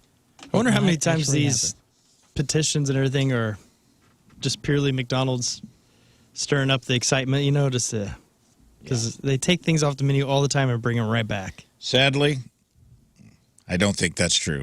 I think this Really? is the thing that people will get off their asses and get organized about. All right. I like it. Whatever keeps us Minimum wage is someone else's problem. Right. This is the Bring real back issue. snack wraps. I'm crossing the aisle for this. Dude. It's the only time we all hold hands. It's the new Okay. We Are the World is get the snack wraps back. Garrett in the chat says McDonald's needs to bring back the working ice cream machine, which is a petition that we all would sign. Yes. Lamb. But then we'll be sad whenever you actually go and you have it and you have nothing to complain about. That's true. They just announced a new sweepstakes. They're offering free burgers for a year. Specifically, that's 2 $8 burgers per week.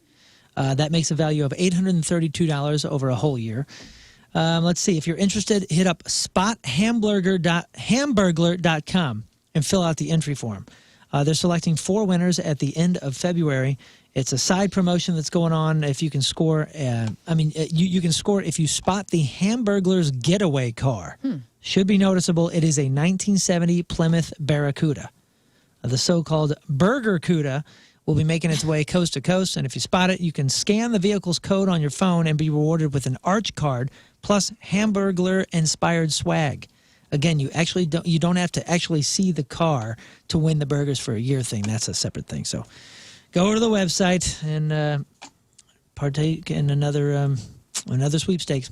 It makes sense to release this now because what every good Super Bowl party and all the hype that comes with the food afterwards is this hot sauce flavored hard seltzer. They're doing a hot sauce flavored hard seltzer. It's now a thing that you can buy. Truly's behind it. They say it's a limited edition batch, so not something that they're planning to do long term unless it's somehow good and people want more of it. I'm usually down for trying any of this kind of stuff. I love hot sauce, but have you guys ever done that whole challenge when you're in high school and somebody bets you if you could drink the whole hot sauce bottle? No. The worst. Yeah. I bet. I've done the. Don't do it. I've done the, the world's hottest hot sauce kind of thing, and it was on the bottom of a cup way after everyone already took their fingers and did the dip, and then someone dared video Joey and I because there's 2 cups to lick them both, and so we did, and then I ended up just hurting for hours because it was way hotter than I expected. This is a chug. This is a full on, it's like drinking hot sauce. Well, you remember in Super Troopers where the cops, they chug the maple syrup? Yeah. Like that even grosses me out. I don't like chugging condiments at all. Grosses me out to the max. So no. You guys ever cook any food wrong on purpose? What do you mean, like burn something really good? Any of that kind of stuff. Like, do you like burnt toast? Do you like doing your ramen noodles weird or any of that kind of stuff? Nah. If I cut up potatoes and do the little coin potato, I don't know what you call that, but just fried potatoes, I like to get those a little burnt on some of them, and some of them. I do like Brussels sprouts. Yeah. I'll kind of burn up Brussels. The top. Yeah. Someone asked people to name foods that they cook wrong on purpose. Number 1 was Kraft mac and cheese. Somebody said that the milk is completely unnecessary, so they just do butter and they make it less runny. I'm with that. I want it as thick and sticky and weird as possible. But it gets gritty, though. You can't have any, right? I thought the whole point was powdered- the cheese. No, if you melt it well enough, if you put With the butter, you mean? With If the you- butter, yeah. Oh, see, mine clumps. I always have to have the milk. Huh. I do this, and my kids hate it. Ramen noodles. I get rid of almost all the water. I just want the noodles. What do you guys Do you do? use the whole pack though? I do too. Seasoning? Yeah, you I drain? don't eat it like soup. No, dude, I want just the noodle. I want the noodle to absorb everything, and then I dump the rest of it. Yeah. I'm a broth bitch, so more broth to I'll me. put a little bit of broth in, but I don't go to the top. Do you I'll make it like a soup? Make it fancy? Do you throw veggies in and stuff? And No, give me the an sodium, egg? the MSG, give me all the bad stuff.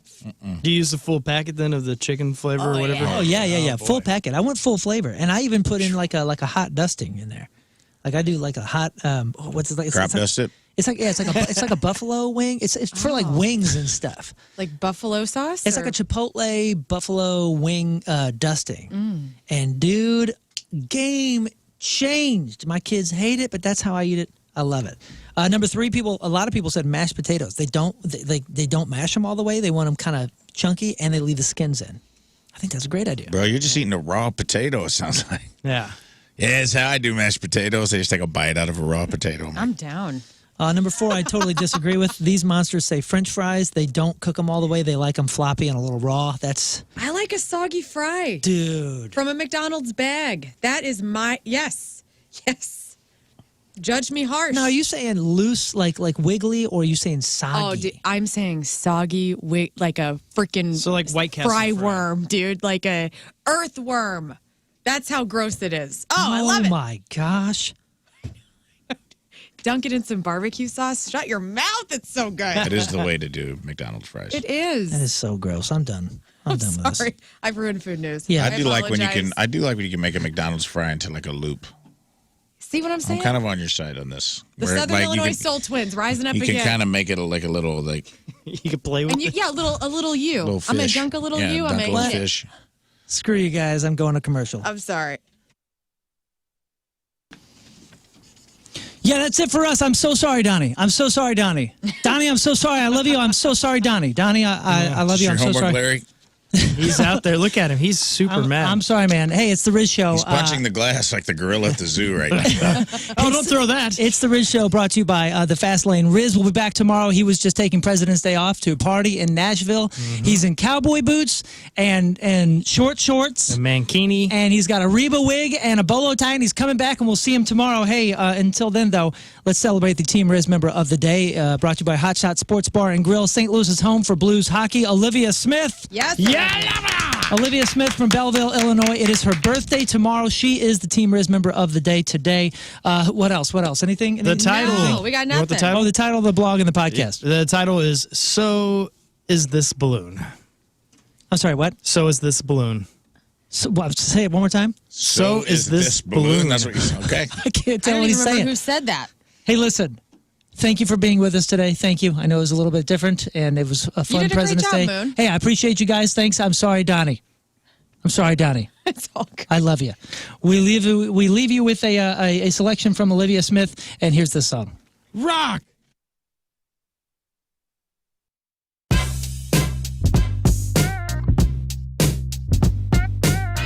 Hey, it's Jeff Britton backstage at the pageant, and Nick and Peanut from 311 gracing us with their presence yet again. Thank you guys for taking the time. Appreciate it. St. Louis absolutely freaking loves you guys. Yeah, how fast did this sell out? It sold out really super fast. Yeah. Super fast. We're stoked. And, We heard about that. yeah, so thank you for coming in, man. I was looking up, especially you, Nick, before you guys came up here, 49 turning 50 in 2020. You guys have been doing this forever, and I'm the same way. I'm 50.